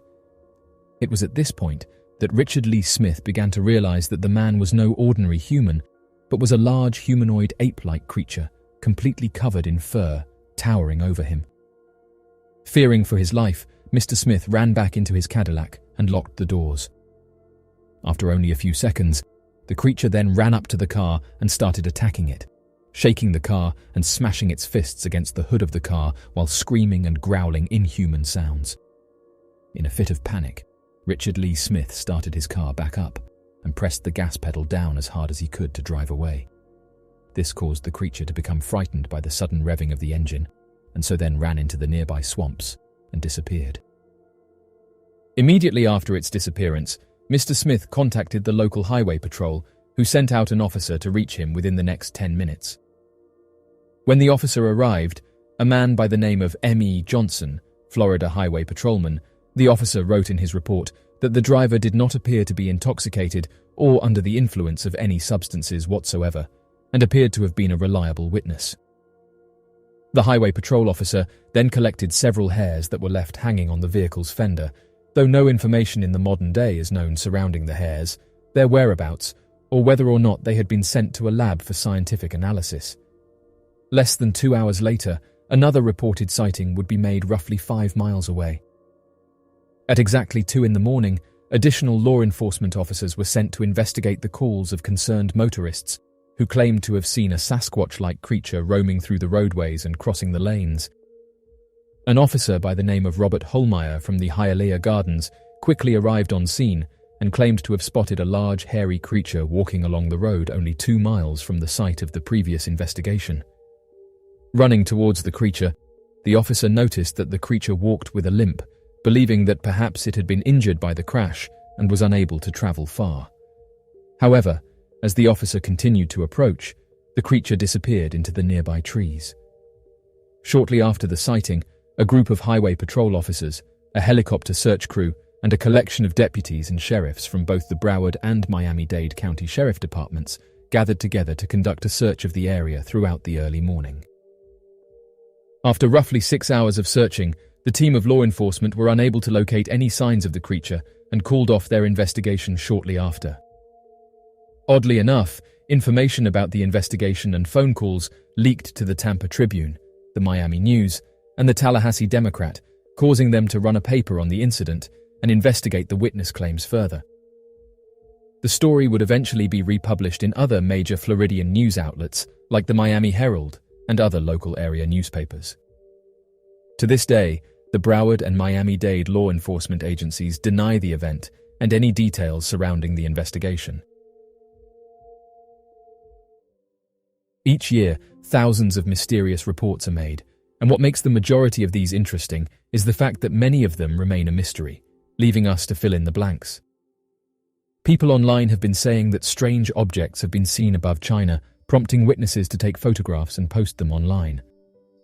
Those who have witnessed the strange aircrafts have described them as looking like giant black triangles, and said that at first they didn't realize they were in the sky, but just happened to look up and notice them hovering there. Interestingly, this isn't the first time that we've seen objects like this, and amateur researchers have gone on to say that they're commonly sighted above countries like the United States, England, Germany, Ireland, Australia, Canada, and China. What people seem to disagree on is what these objects are and where they come from. Those who have said that these aircrafts belong to the military have then questioned why the pilot would then sit above an open area like a highway. These places are teeming with people day and night, and it doesn't seem like the best place to be flying around in an aircraft that hasn't yet been declassified. Although these black triangles have been witnessed by people all across the world for several decades, something to note is that they've never been officially described by any military on the planet.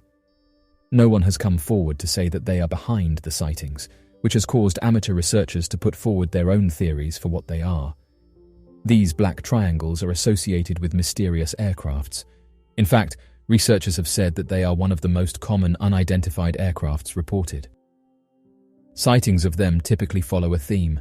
People report seeing giant triangular objects in the sky that are completely silent, saying that sometimes they are seen just sitting in the sky motionless, while others are seen leaving a location at extremely high speeds. Interestingly, those who have researched these objects have said that they come in waves, and that for a short period of time, many people will report seeing them. There have been around 4,000 reports of the triangles since 1990 in the United Kingdom alone. Researchers who've spent years looking into these aircrafts have said that there's some confusion between the Aurora aircraft and the mysterious black triangle. Some have said that the two are actually different, saying that there's various differences. For example, as backed up by eyewitnesses, the Aurora aircraft gives off unusual sonic booms, can be seen leaving contrails, and doesn't come close to the ground. The black triangles, however, don't appear to make any sound at all, are able to hover motionless and close to the ground, and are said to be much faster than any aircraft ever witnessed. Pilots have even come forward with their own encounters with these mysterious black triangles, with one pilot detailing that as he was flying over Florida in a passenger plane, a silent, large, triangular-shaped aircraft passed above him. He estimated that the craft in question was easily going at speeds exceeding 2,500 miles per hour and said that he's never seen anything like it before. One of the problems with this aircraft is that we know it exists, and those who have debated the topic aren't sure which is more impressive, the fact that our government owns a craft that's able to travel at these incredible speeds, or that these belong to something unknown. Various questions remain, though. How are these crafts able to hover motionless in the sky without making a sound? How can they go from a standstill to thousands of miles per hour within a few seconds, and why does no one seem to know anything about them? In the years since mysterious aircrafts first started being featured in the mainstream media, not one person has come forward and said they've piloted one of these black triangles. Many pilots have come forward and said they've seen them in the sky, and have even been given instructions by superiors to chase them off, but reported that they or no one they know has ever been in one of these triangles, which has caused amateur researchers to question whether these are owned by an unknown branch of the military. Another mystery surrounding these crafts is that they are able to seemingly sneak into restricted airspace. Chris Mellon, former Deputy Assistant Secretary of Defense for Intelligence during the Clinton and George W. Bush administrations, said that these black triangles have been observed hovering over bases, only for the Air Force to scramble jets to chase them off, with these black triangles being able to easily out them. The next thing that officials realized was that these triangles are a national security threat and have actively taken steps in order to study them. Although, as documents that have become public have shown, even when military officials try to take action against them and chase them off, this doesn't work as a deterrent, as the triangles have then been seen in the same area within a few weeks. This adds another layer of confusion to this debate. For years now, residents across the United States have reported that large black triangles are on the increase, with the National Institute for Discovery Science saying that these black triangles are being reported by more and more residents every year. In their study, they said the following: the United States is currently experiencing a wave of flying triangle sightings that may have intensified in the 1990s, especially towards the latter part of the 1990s. The wave continues.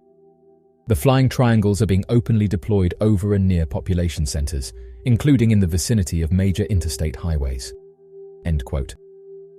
In 2006, Black Project watcher and aviation writer Bill Sweetman said the following about the project. Does Aurora exist? Years of pursuit have led me to believe that yes, Aurora is most likely in active development, spurred on by recent advances that have allowed technology to catch up with the ambition that launched the program a generation ago. End quote.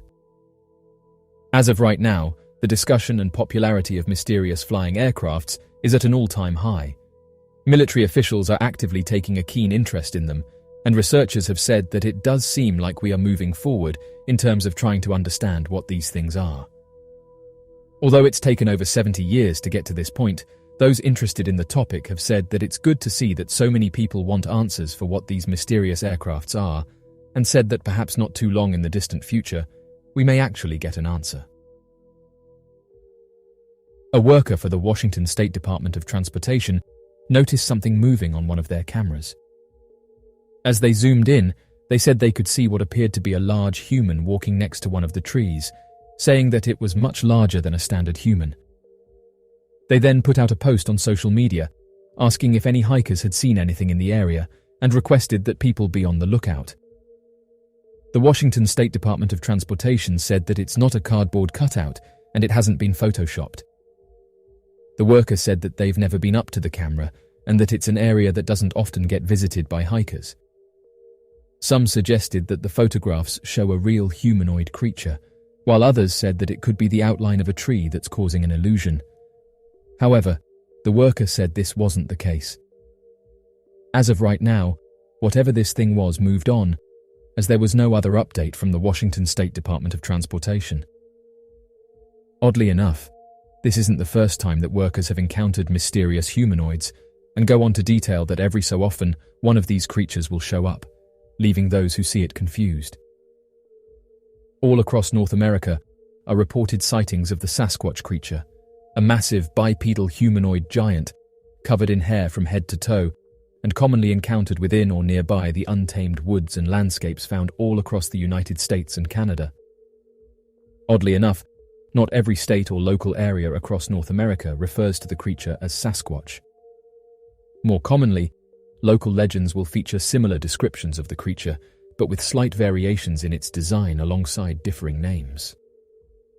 One of the most interesting sightings features a Floridian creature known as the skunk ape, a legendary giant native to the wetlands and swampy state parks, with reports going back several centuries. Located on the border of the state of Florida and Georgia is a 438-acre swampland that stretches across the state borders and houses a wide variety of undiscovered animal and insect species. This peat-filled wetland, referred to as the Okefenokee Swamp, has been at the center of several encounters with the skunk ape creature and is often believed to be the last unexplored refuge of the creatures in the modern day. Even more interesting, the name Okefenokee is a native Creek Indian word that roughly translates to mean the land of the trembling earth, and seems to reference a massive creature that's known for shaking the earth as it walks. The oldest known skunk ape encounter to have occurred within the Okefenokee Swamp was reported back during the winter of 1828. According to the report made by 2 eyewitnesses, both of which were amateur hunters who were looking to explore the surrounding area, the 2 men came across what they referred to as a giant. Originally, their expedition began as a short hunting party, but rather than turn back at the height of their excitement, the 2 men's trip continued for another several weeks as they traveled deeper into the swamp, recording brief encounters with bears, panthers, alligators, and overgrown snakes. Roughly 3 weeks into their hunting trip, the men claimed to have heard the sound of loud screaming. However, the screams sounded much deeper and louder than a man could naturally produce. As they glanced around the woods surrounding their camp to investigate the source of the noise, the men then heard what they described as the sound of heavy stomping, as if a large creature was running through the woods surrounding their camp. Unsure of whether or not the creature was a large wild animal or a distressed man, the 2 hunters decided to light a fire and stay within the proximity of their makeshift camp until daylight, as the day was soon ending and darkness was fast approaching. Despite the roaring fire to help keep the nearby woods illuminated, the men complained that they were unable to sleep due to the strange sounds they continued to hear, despite no creature being visible anywhere near their location. Additionally, it became necessary to gather nearby scraps of wood to keep the fire burning, and so the men were forced to venture slightly more and more into the surrounding darkness to maintain their light source. By the next morning, the men investigated the nearby woods and wetlands, hoping to find any evidence of a creature having prowled their camp the night prior. After a few hours of looking, the men claimed that they came across several barefoot human-looking footprints that would have been impossible for any normal person to have made. Mostly due to the fact that the footprints were all spaced roughly 6 feet apart and were an estimated 18 inches in length. Worried that the creature might return, the hunters immediately fled the swamp and returned to town. Oddly enough, the story of the encounter with the unknown swamp giant does not end there. Once the 2 hunters returned to the closest town, they told the nearby townspeople of what they had encountered and warned them that a monster might soon attack the town. Fearful of the beast, the town gathered together a hunting party of 9 men to hunt down the beast and take it out before it could attack the town. Gathered together, the men went into the swamp and traveled as far down as its southernmost part, now located in the state of Florida. After several days of searching the area, The men located sets of footprints far too large for any normal man to have created and used the footprints as a trail guiding them directly to the giant. As the men began following the footprints, they noticed that they were often spaced increasingly further apart, sometimes disappearing completely and reappearing elsewhere in the swamps, as if the creature climbed and jumped between trees for traveling. Before long, the trail was completely lost, and the 9 men decided to make camp for the night and begin their search again at daybreak. Unfortunately for the band of men, during the night, the creature would invade the camp and attack the hunters in a fit of rage. According to the 9 witnesses, a massive humanoid creature covered in hair all over its body suddenly ran straight through the camp, toppling over several tents, and began tearing apart the equipment and supplies of the traveling men.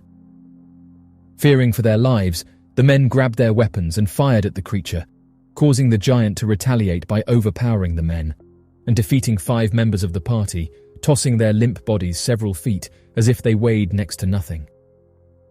The remaining 4 members continued firing at the creature, sending several rounds of bullets through its chest before the creature fell down in a low grumble and passed away shortly after. After closer examination of the giant's body, the men estimated the humanoid creature to have been slightly over 13 feet in height and appeared to look exactly like a man with the exception of its tremendous size and full body covering of hair. However, while observing the body, the men continued to hear the sound of screaming in the surrounding woods, similar to what the 2 hunters had experienced on their journey several days prior. Believing that the screaming could be coming from a dozen more of the giant creatures, the men packed up their equipment and began moving out of the swamp during the night, unable to wait until morning out of fear that a retaliatory attack would take place if they continued to stay. Once the 4 men returned to the nearest town, they told the townspeople what happened to the 5 other men who were attacked, and that they estimated that a dozen more of the giant creatures were still out there in the nearby swamps. Fearing that an attack would eventually reach the town, the men began traveling throughout the area and warning people of an impending attack from giants. On the 1st of January, 1829, a local reporter would interview the men and retell their story for local publishing. By February of that year, less than 30 days after the original publication, reprinting of the story spread to neighboring communities and would see a February issue published in the Connecticut newspaper, warning traveling parties to stay clear of the Okefenokee swamp. Although continued sightings would be made of the giant humanoid creatures in the surrounding areas, later referred to as skunk apes, no violent attack was made over the following years. After a few decades, the sensationalism of the story eventually settled down and became nothing more than a local legend. To this day, travelers are still warned of the Okefenokee swamp giants when traveling through the region. All around the world, there appears to be a number of strange occurrences that seem to create a manipulation in both space and time. These strange occurrences have come to be known as different instances of time travel and time slips in our reality that not only causes unexplainable phenomena to surface, but can change our very perspective on the nature of our world. Various people have shared their own stories of these glitches, and it led to various pages being set up so that people can share their mysterious encounters. Just recently, an interesting video was shared on social media, and since being uploaded, it has gained hundreds of thousands of views. The user who uploaded the footage said that the event was like a glitch in the Matrix, and explained that thousands of birds were flying around in circles. The uploader said that the video was taken in Flatwoods, West Virginia, and that she had never seen this many birds in one area before.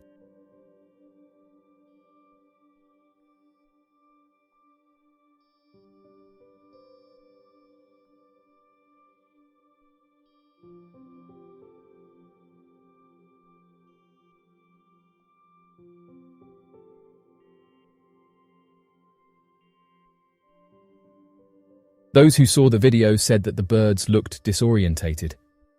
One person said the following: "I've seen this type of behavior before, and it's usually when something has happened nearby. For example, in my case, it was that the birds in my region were allegedly poisoned, and it caused them to act like this." End quote. What's strange is that in the last few years, this isn't the first time that events like these have been reported, and it's caused some to ask why these birds are acting this way. A few months back, several news outlets reported that something was happening to birds in various different countries, noting that they couldn't explain why so many of them were dropping out of the skies. This caused people to come forward on social media and detail their personal stories. Oddly enough, it's not just one species that's being affected. Researchers who have been studying these birds and who have tried to get to the bottom of what's going on have explained that thousands of birds in the eastern United States are falling out of the sky, with some of these events even being captured by onlookers. It's led researchers to suggest that something big is happening right now, but after collecting the data and inspecting these birds up close, scientists have said that they are no closer to understand why this is happening, and said they are worried because it's happening in various places across the world, including England, Wales, Ireland, Australia, Turkey, Egypt, and various other countries. As of right now, the scientists who are looking into this have ruled out some of the most common culprits, but said they can't seem to get to the bottom of what's going on. The mysterious event was first recorded in Virginia and Maryland in May of 2021, but wildlife experts have said that within the last few months, reports are spreading all throughout the country. One scientist from the Hampshire Nature Reserve located in England said the following when asked whether radio frequency radiation could be behind this strange behavior. Yes, radio frequency radiation can affect birds. Radio frequency radiation is a type of non-ionizing electromagnetic radiation that is emitted by wireless communication devices such as cell phones, Wi-Fi routers, and radio and television transmitters. Studies have shown that exposure to radio frequency radiation can affect birds' behavior, physiology, and reproductive success. For example, radio frequency radiation exposure has been linked to changes in birds' migratory behavior, changes in their feeding patterns, and a reduction in their ability to navigate using Earth's magnetic field. Radio frequency radiation exposure has also been shown to affect the reproductive success of birds, including a reduction in the number of eggs laid and a decrease in the survival rate of chicks. End quote. Chelsea Jones, a spokesperson for the Animal Welfare League of Arlington, Virginia, said the following. In May 2022, we started to realize that something unusual was going on. We have received 300 birds so far, but that is just counting the deceased birds. The real total is much higher. End quote. As of right now, further tests are being conducted in order to get to the bottom of why this keeps happening. Staying on the subject of mysterious events, the USS Eldridge has long caught the attention of those interested in the unknown. Referred to by many as the Philadelphia Experiment, the strange military experiments surrounding that of the United States military, creating an electromagnetic bubble around the large naval vessel known as the USS Eldridge, helped to create one of the strange anomalous properties of our world. Originally designed to create completely radar-invisible ships by bouncing radar waves around the ship. These experiments would go on to create a warped space-time field around the ship and transport it through time and space, ending up in different areas of the world, and even sending two men through time in an effort to fix the timeline.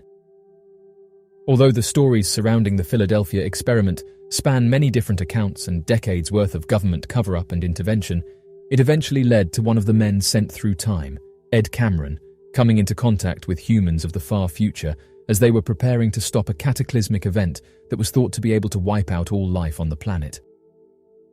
Interestingly enough, despite these events having occurred back in the early 1950s, Ed Cameron would go on to make several startling premonitions about the future, including that of color televisions in the future, and even of future events such as that of hospital conditions, medicine, emerging technologies surrounding hospitals, as well as changes in the political map in the future. The majority of these findings were during his time spent in a hospital after being sent into the future of the late 1980s, and spending a large amount of his time during this period watching television, baffled by the technology of the future. This would later lead to the further written witness accounts of a man by the name of Al Bielek, of whom claimed to have been the reincarnated Ed Cameron, and was able to piece together many of the claims and questions surrounding that of Ed Cameron.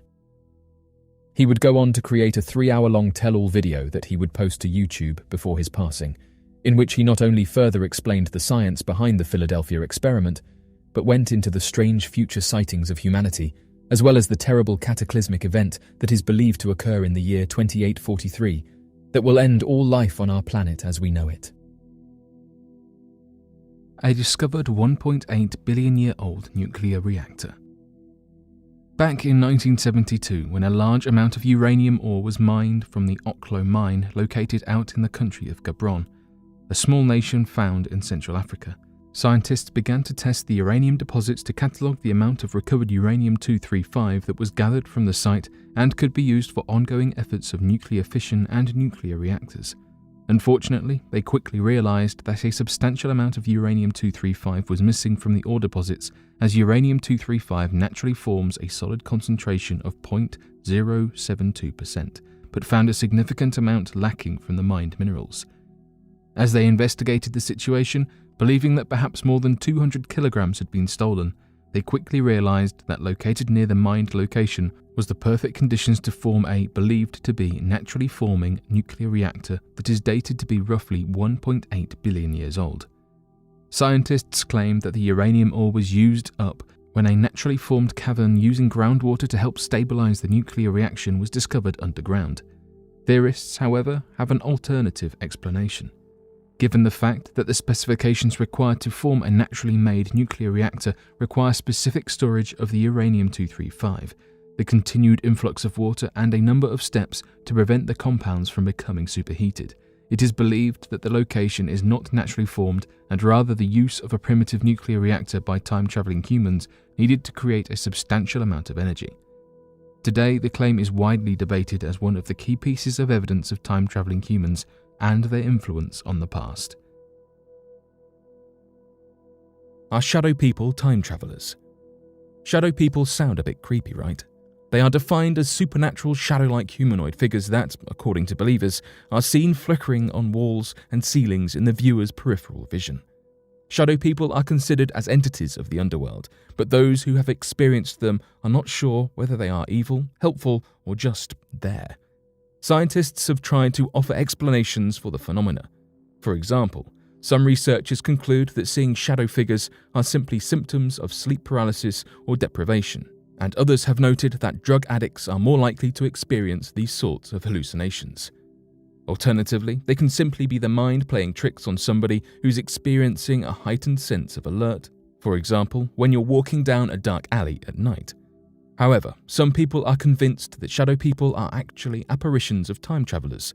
They think that the reason that they are only in shadow form is because we, on Earth, can't clearly see the future and therefore find it hard to see these figures. Instead of being supernatural or devilish creatures, they are actually just people from other dimensions. They also don't seem to be taking any notice of the people that see them, therefore fitting in with the common time travel theme. Often when time traveling, the person experiencing it is not noticed by anybody else. The thing is, this is all heavily disputed, and the scientific explanations are well weighted in their favour. We'll never know for sure if shadow people are time travelers or not, or even real.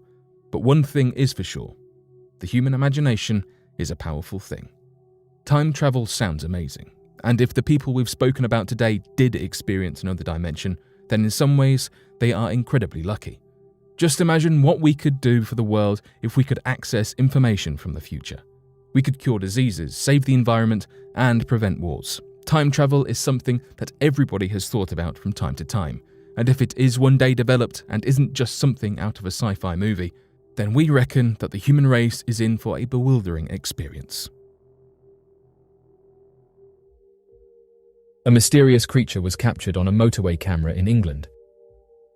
The creature known as the Wessex Way Monster, or the Wessex Way Creature, and the Highway Crawler of England, is a peculiar humanoid that was captured on film on a highway in England, with the video being recorded sometime in 2007. Images in the form of still photographs reveal what appears to be a human-like head, with it having an upper torso and legs, and also having the ability to run on all fours.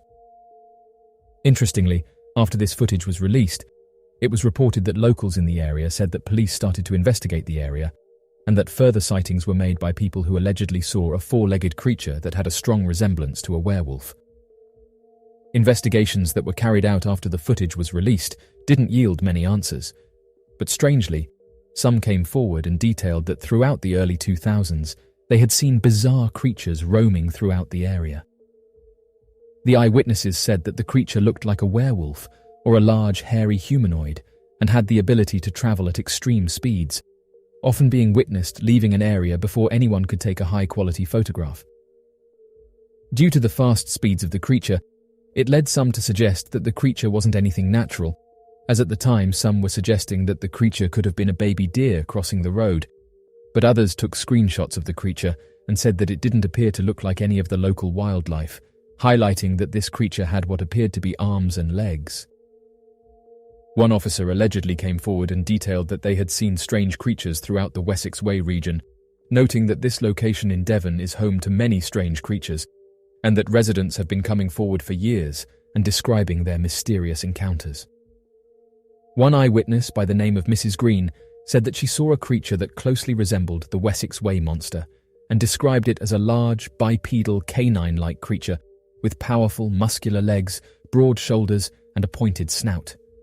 Further saying that it must have been around 6 to 7 feet in length, looked like it had the ability to stand on its hind legs, had fur that was either brown, black, or grey, and also had glowing eyes and sharp teeth.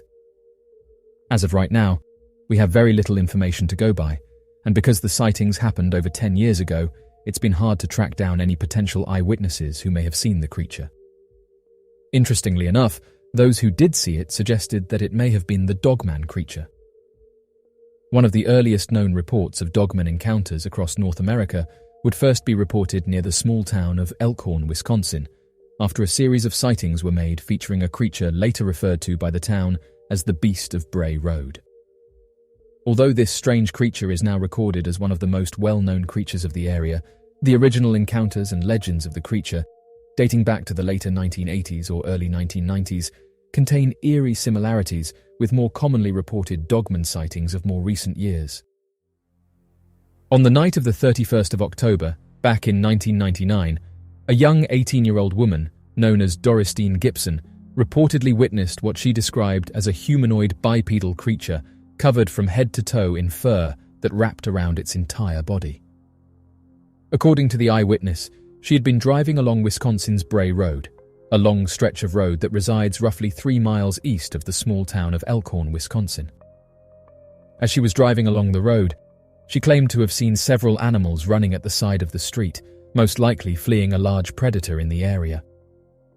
Once she reached the intersection of Bray Road and Hospital Road, the movements of the animals and the surrounding empty streets gave her a sudden extreme sense of anxiety, and so she began to mess with her car radio to find some music that could help ease her stress. As her attention was turned away from the street for a few fractions of a second, she claimed to have felt the car jump slightly and heard a loud thud as if her right front wheel had run over a small animal that was scurrying across the street. Worried that she might have hit something, as the 31st of October was the night of Halloween, the 18-year-old woman immediately pulled over to the side of the road. Stepping out in the almost complete darkness of the night, Doristine took the time to look around and inspect the road, though was completely unable to find any trace of her accident. Fearing that her car tire could have been misaligned and created the jerking motion of her car, the woman also took the time to analyze her car, but was unable to find any dents, scratch marks of misalignment that could have caused the strange thudding sound she had heard. It was at this moment in time, as Doristine was preparing to get back into her car, that she claimed to have noticed what she described as a 6-foot-tall, huge, bulky creature that stood several yards down the road staring back at her. Unsure of what she was seeing, she and the creature stood motionless for some time as they watched each other in total silence. However, without warning, the creature suddenly began charging towards the direction of Doristine as she heard the patterning of its feet loudly striking the road. Without a second's hesitation, the woman re-entered her vehicle, slammed the car door shut, and immediately started her car's engine to speed away. Unfortunately, the car could not start up fast enough, and the creature started to climb onto the trunk of the vehicle and slammed against the car's metal frame with several thudding blows. However, within a few seconds, the car soon sped away, causing the strange humanoid creature to fall off the vehicle and allowing Doristine Gibson to make a clean getaway. Shortly thereafter, Doristine arrived at one of her friend's house, with whom she had planned on going trick-or-treating with. Fearing that the other girl would not believe her story, Dorothy failed to bring up her encounter with the strange humanoid creature, believing that her story would have been shrugged off as nothing more than a made-up Halloween tale in an effort to scare her friend. Dorothy then planned that perhaps she would be able to encounter the creature again that night if she returned to town taking the Bray Road, to show her friend proof of her impossible-to-explain witness sighting. As the two girls approached the area of Dorothy's original sighting, they claimed to have seen the dark form of the creature standing at the side of the road. According to her friend, the creature appeared to have been a fur-covered humanoid creature that walked with a slight limp as they passed by. The following morning, the two girls would come forward with their sighting to their friends, family, and neighbors, who would all wish to examine the car for proof of their claims. However, once examining the car, it became apparent that Dorothy did encounter some type of creature, as the trunk appeared to have had deep scratches impossible to have been made by a person, and seemed to have been something out of a horror movie.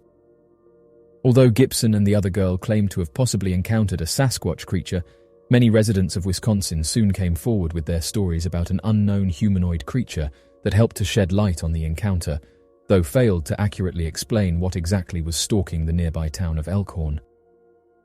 One such witness testimony would come from an older woman named Lorraine, who claimed to have spotted a similar creature back during the fall of 1989.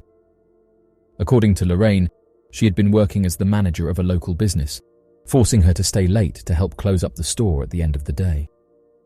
On her way home, she had decided to take a less popularly used route back to her house and follow the Bray Road out of town. As Lorraine was roughly a half-mile west of Hospital Road, she claimed to have spotted what she originally believed was a person crouching at the side of the road. Worried that the person could have been lost and needed a ride, Lorraine began to slow down as she approached the figure. At first, she noticed that the figure appeared to have had strange eyes that glowed an almost reflective yellow, though assumed that the light could have been nothing more than a reflection of her bright headlights shining down the road. As she neared within 10 feet of the figure, it became obvious to Lorraine that the figure was definitely not a person. Lorraine would go on to describe the creature in vast detail, claiming to have gotten a perfect look at the monster before pulling away out of fear.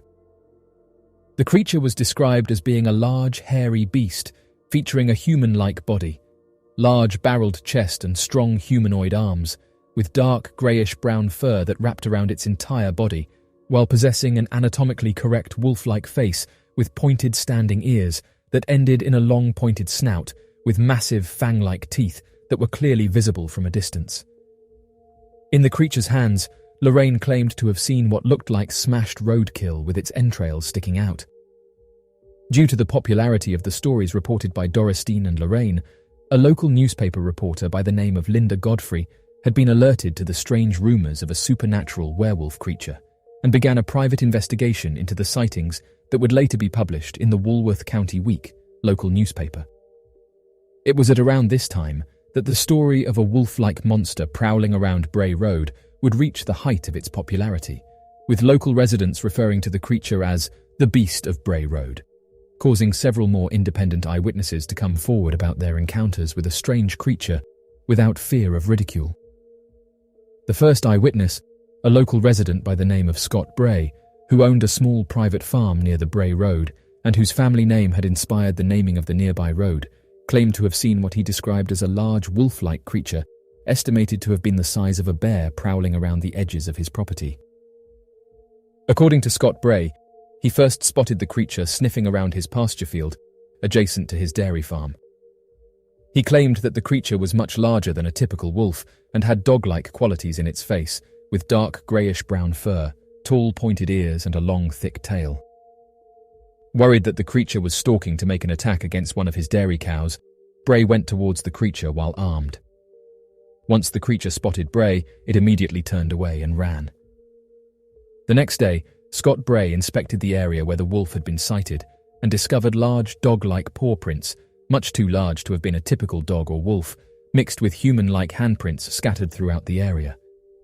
Fearing that the animal might return when he was not around and possibly attack one of his cows, Scott armed himself once again and used the footprints in an attempt to track down and hunt the creature. After following the tracks for a few hundred feet, He noticed that the prints suddenly seemed to have disappeared, as if the creature had completely vanished into thin air. Although he would spend several hours looking throughout the area in an attempt to pick up a new track, no evidence of the strange, overly large wolf-like prints and the human-like handprints were seen elsewhere in the area. However, several days after Scott's sighting, another local resident claimed to have encountered an upright wolf that matched Bray's descriptions. According to a man by the name of Russell Guest, he had been walking near Bray Road, in an area completely overgrown with weeds and low-lying brush, when he heard rustlingly in the dense overgrowth.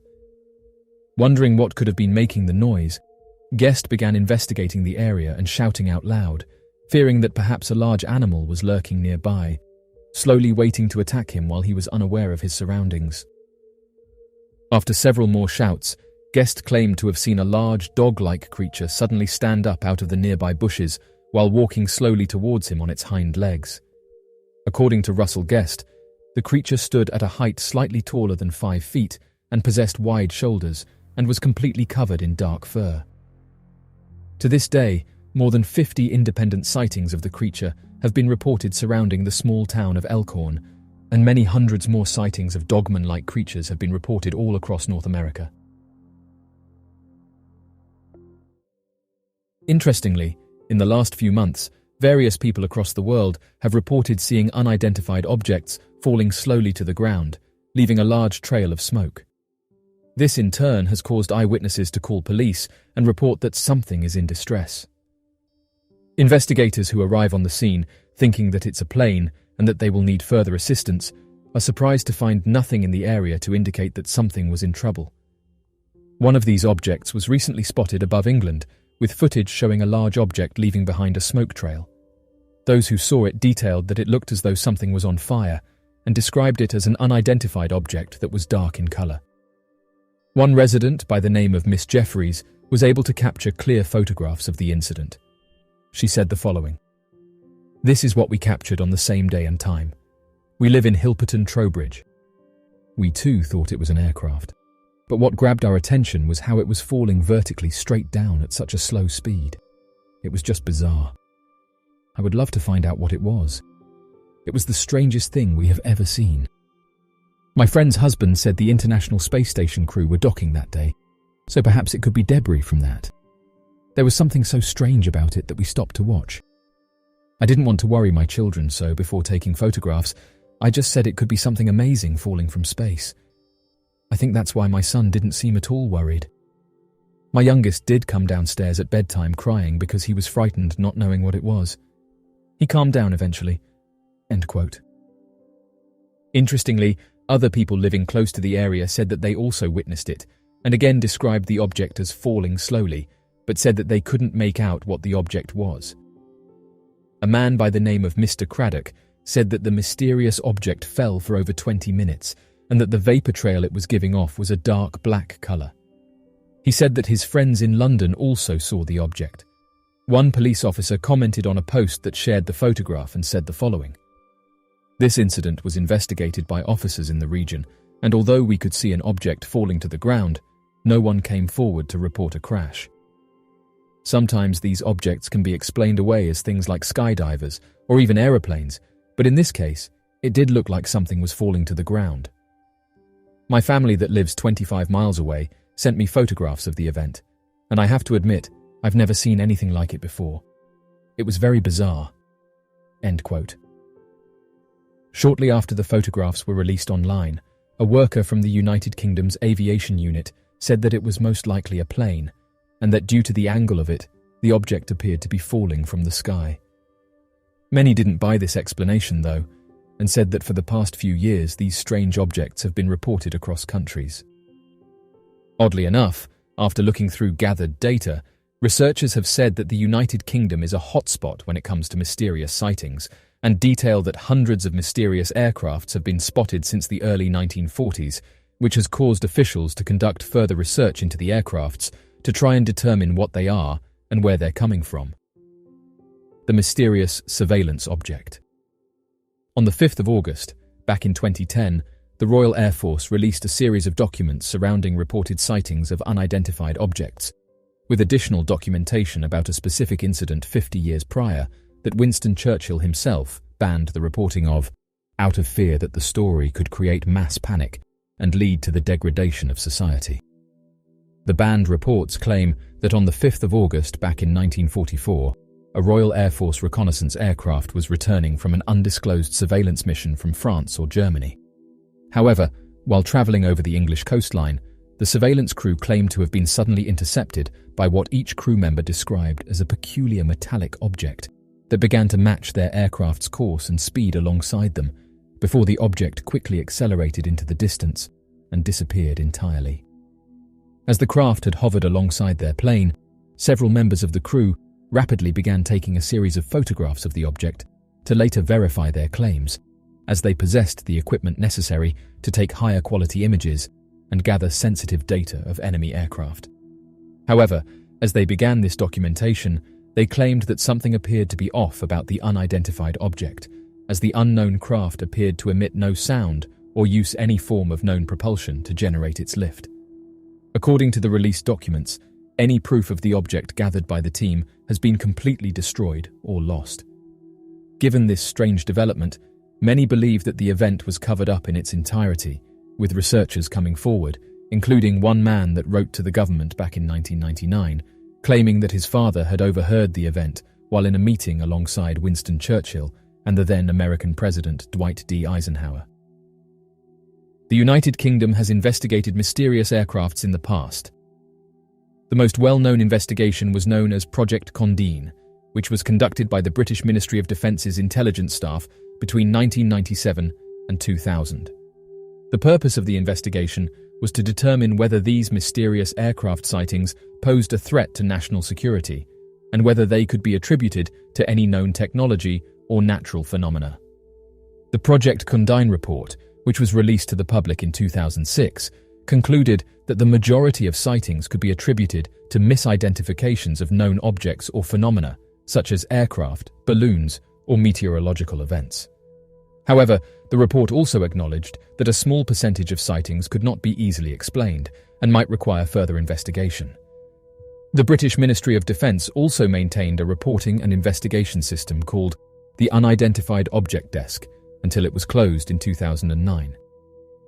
Interestingly, since then, various workers have come forward and said that evidence has been tampered with, and that various sightings that couldn't be explained weren't included in these files.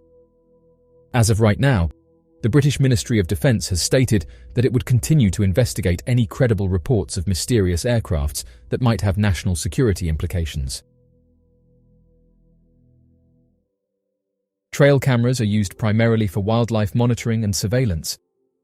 They are designed to capture photos and videos of animals or humans passing by the camera's sensor.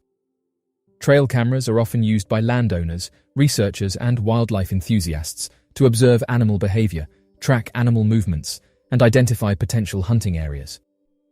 They are also used for home security and surveillance, capturing footage of intruders or suspicious activity around a property. They are often equipped with motion sensors and can send alerts to the owner's phone or email when triggered. Interestingly, this landowner noticed something strange on their trail camera, saying that it appears to be a large humanoid. They submitted the footage to social media and wanted people's opinions on it.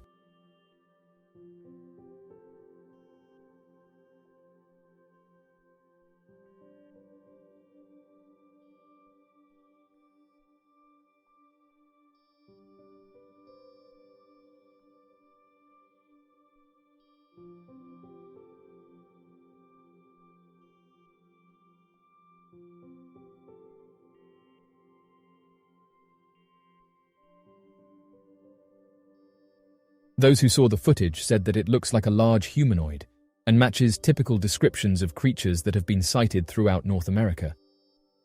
Oddly enough, more and more trail cam owners are coming forward with footage like this, saying that many of the humanoids look like large, hairy, ape-like creatures, standing between 6 to 10 feet tall and weighing between 400 to 800 pounds. Trail cam owners also report a strong, unpleasant odor in the surrounding area, with them saying that this is direct evidence to support its existence. One user said the following about the footage: "I happen to think the creature is real, and I know several hunters who've encountered these creatures in the wilderness. The hard thing is to capture one of them on camera. They're elusive, but there's plenty of them throughout the Pacific Northwest region of North America. Due to the dense forests, it's incredibly hard to see them. For example, I've had friends say that one could be standing within 10 feet of you, and because of how thick the trees are, you'd never know they were there. End quote. As of right now, there's still an ongoing debate as to what these creatures are and where they're coming from. Skeptics have said that trail cam owners are just capturing everyday wildlife, such as bears. But not everyone agrees with this statement, and have said that they believe there's a small community of these creatures living throughout the United States. As technology continues to develop, they believe that it's only a matter of time before high-quality footage is captured of them. All across North America are reported sightings of the Sasquatch creature, a massive bipedal humanoid giant covered in hair from head to toe and commonly encountered within or nearby the untamed woods and landscapes found all across the United States and Canada. Oddly enough, not every state or local area across North America refers to the creature as Bigfoot. More commonly, local legends will feature similar descriptions of this creature, but with slight variations in its design alongside differing names. One of these is that of the mysterious Oceana monster. Descriptions of the Oceana monster often overlap with typical sightings of Sasquatch-like creatures. It's commonly accepted that the Oceana monster is a large humanoid-type creature, and so the reports of the creature are often lumped together with general Bigfoot reports made around the United States.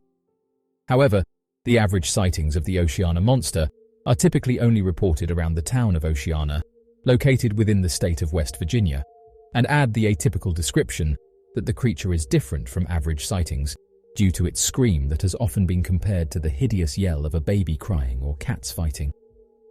The typical descriptions of the Oceana monster claim it to stand at a height of approximately 7 to 8 feet, covered from head to toe in long dark hair, and has the ability to jump long distances. Although witness encounters of the Oceana monster have been few and not recent, it's believed that the Oceana monster could have been a member of the species that traveled too close to the small town of Oceana and resided within the nearby mountainsides. The original Oceana monster encounter.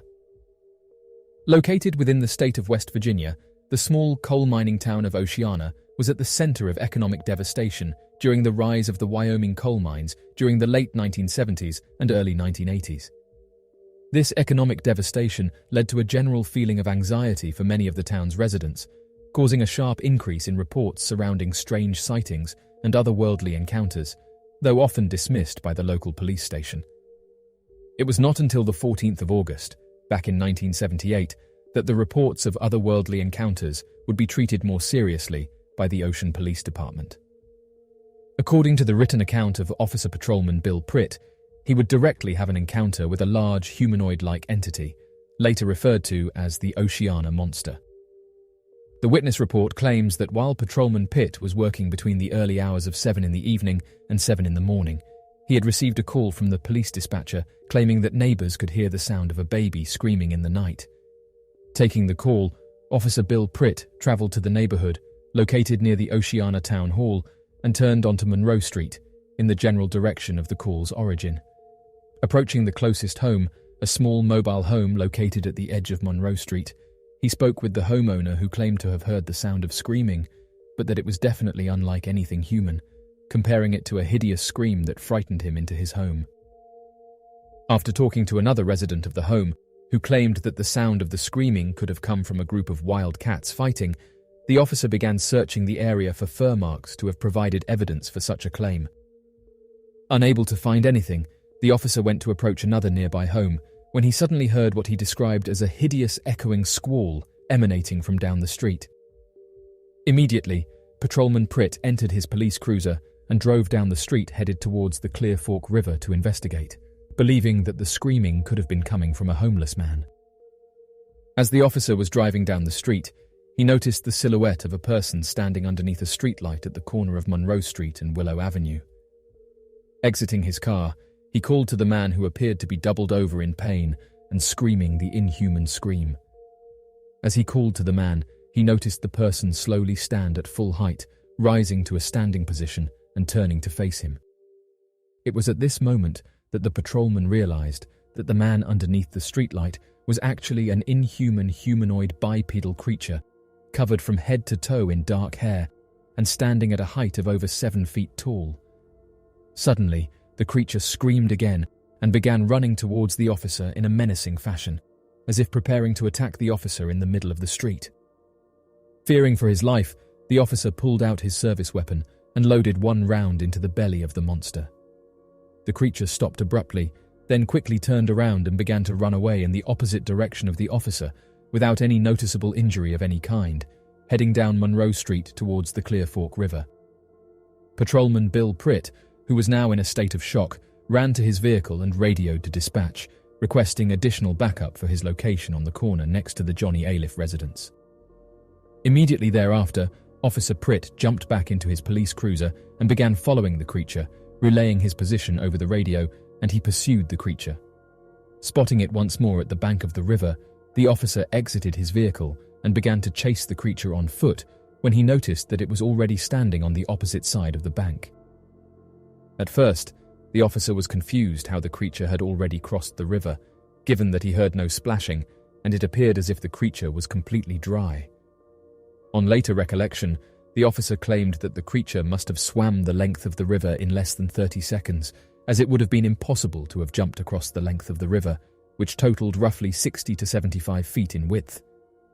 Fearing that the creature would get away, Officer Pritt fired at the monster several more times until he unloaded his entire chamber on the creature, who appeared to be standing at the side of the riverbank, staring back at the officer. A nearby officer, Chief Raymond Walker, was the first to respond to Officer Pritt's radio to the police dispatch, requiring immediate reinforcements, though was unable to get any follow-up information on what the cause for the request for additional reinforcements was about. Beginning to fear for the worst, Chief Raymond Walker began driving 80 miles per hour to reach Officer Pritt as soon as possible.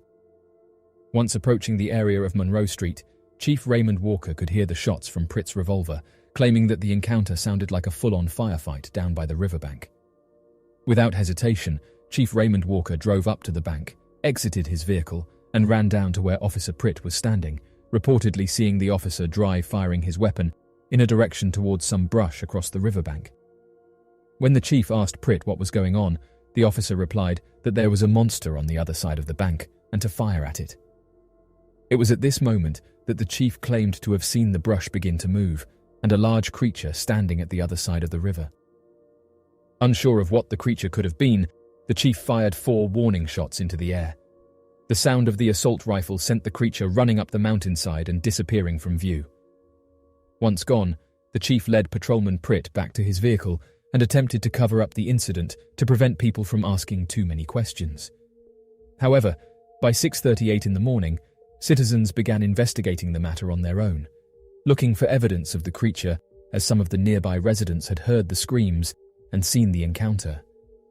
By 7 in the morning, citizens had gathered evidence by taking photos of trampled weeds, broken branches, and a large footprint in the mud along the riverbank that was far larger and awkwardly shaped to have been a human foot, though looked unlike any other known animal in the region. Even more startling, many of the citizens claimed to hear the continued screams of the creature way off in the distance up on the nearby mountainside. Shortly after the sighting of the creature, reported by Patrolman Bill Pritt and Chief Raymond Walker, the West Virginia Department of Natural Resources soon became involved in a formal investigation into the claims of the humanoid ape-like creature residing within the nearby swamplands. However, rather than attempt to confirm the sighting of the creature, the wildlife experts were instructed to disprove the encounter as nothing more than a case of hysteria, with many of the investigators claiming that the creature was nothing more than a large bird. As the West Virginia Department of Natural Resources combed the area, they were unable to find any supporting evidence for the claim of the creature to have been a large book, with no evidence of blood or feathers anywhere surrounding the area. Following their investigation, a man by the name of James Cozort, a local citizen who had a bachelor's degree in social studies from the University of Concord, led his own personal investigation into the encounter.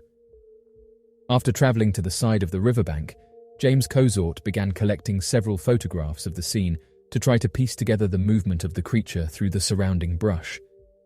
Once all of his evidence had been gathered, the following night, Cozort offered to join Patrolman Pritt on a ride-along throughout the area to see if the creature would return again on the following night. As they spent a 12-hour shift together, talking and handling several minor incidents, the creature failed to return. So, what do you make of these interesting reports and encounters? And do you think there's a large humanoid living in parts of the Pacific Northwest region of North America? Be sure to leave your questions and answers in the comment section below and help us to grow this community while working to solve these unexplained mysteries. Thank you for watching, and don't forget to subscribe for more videos.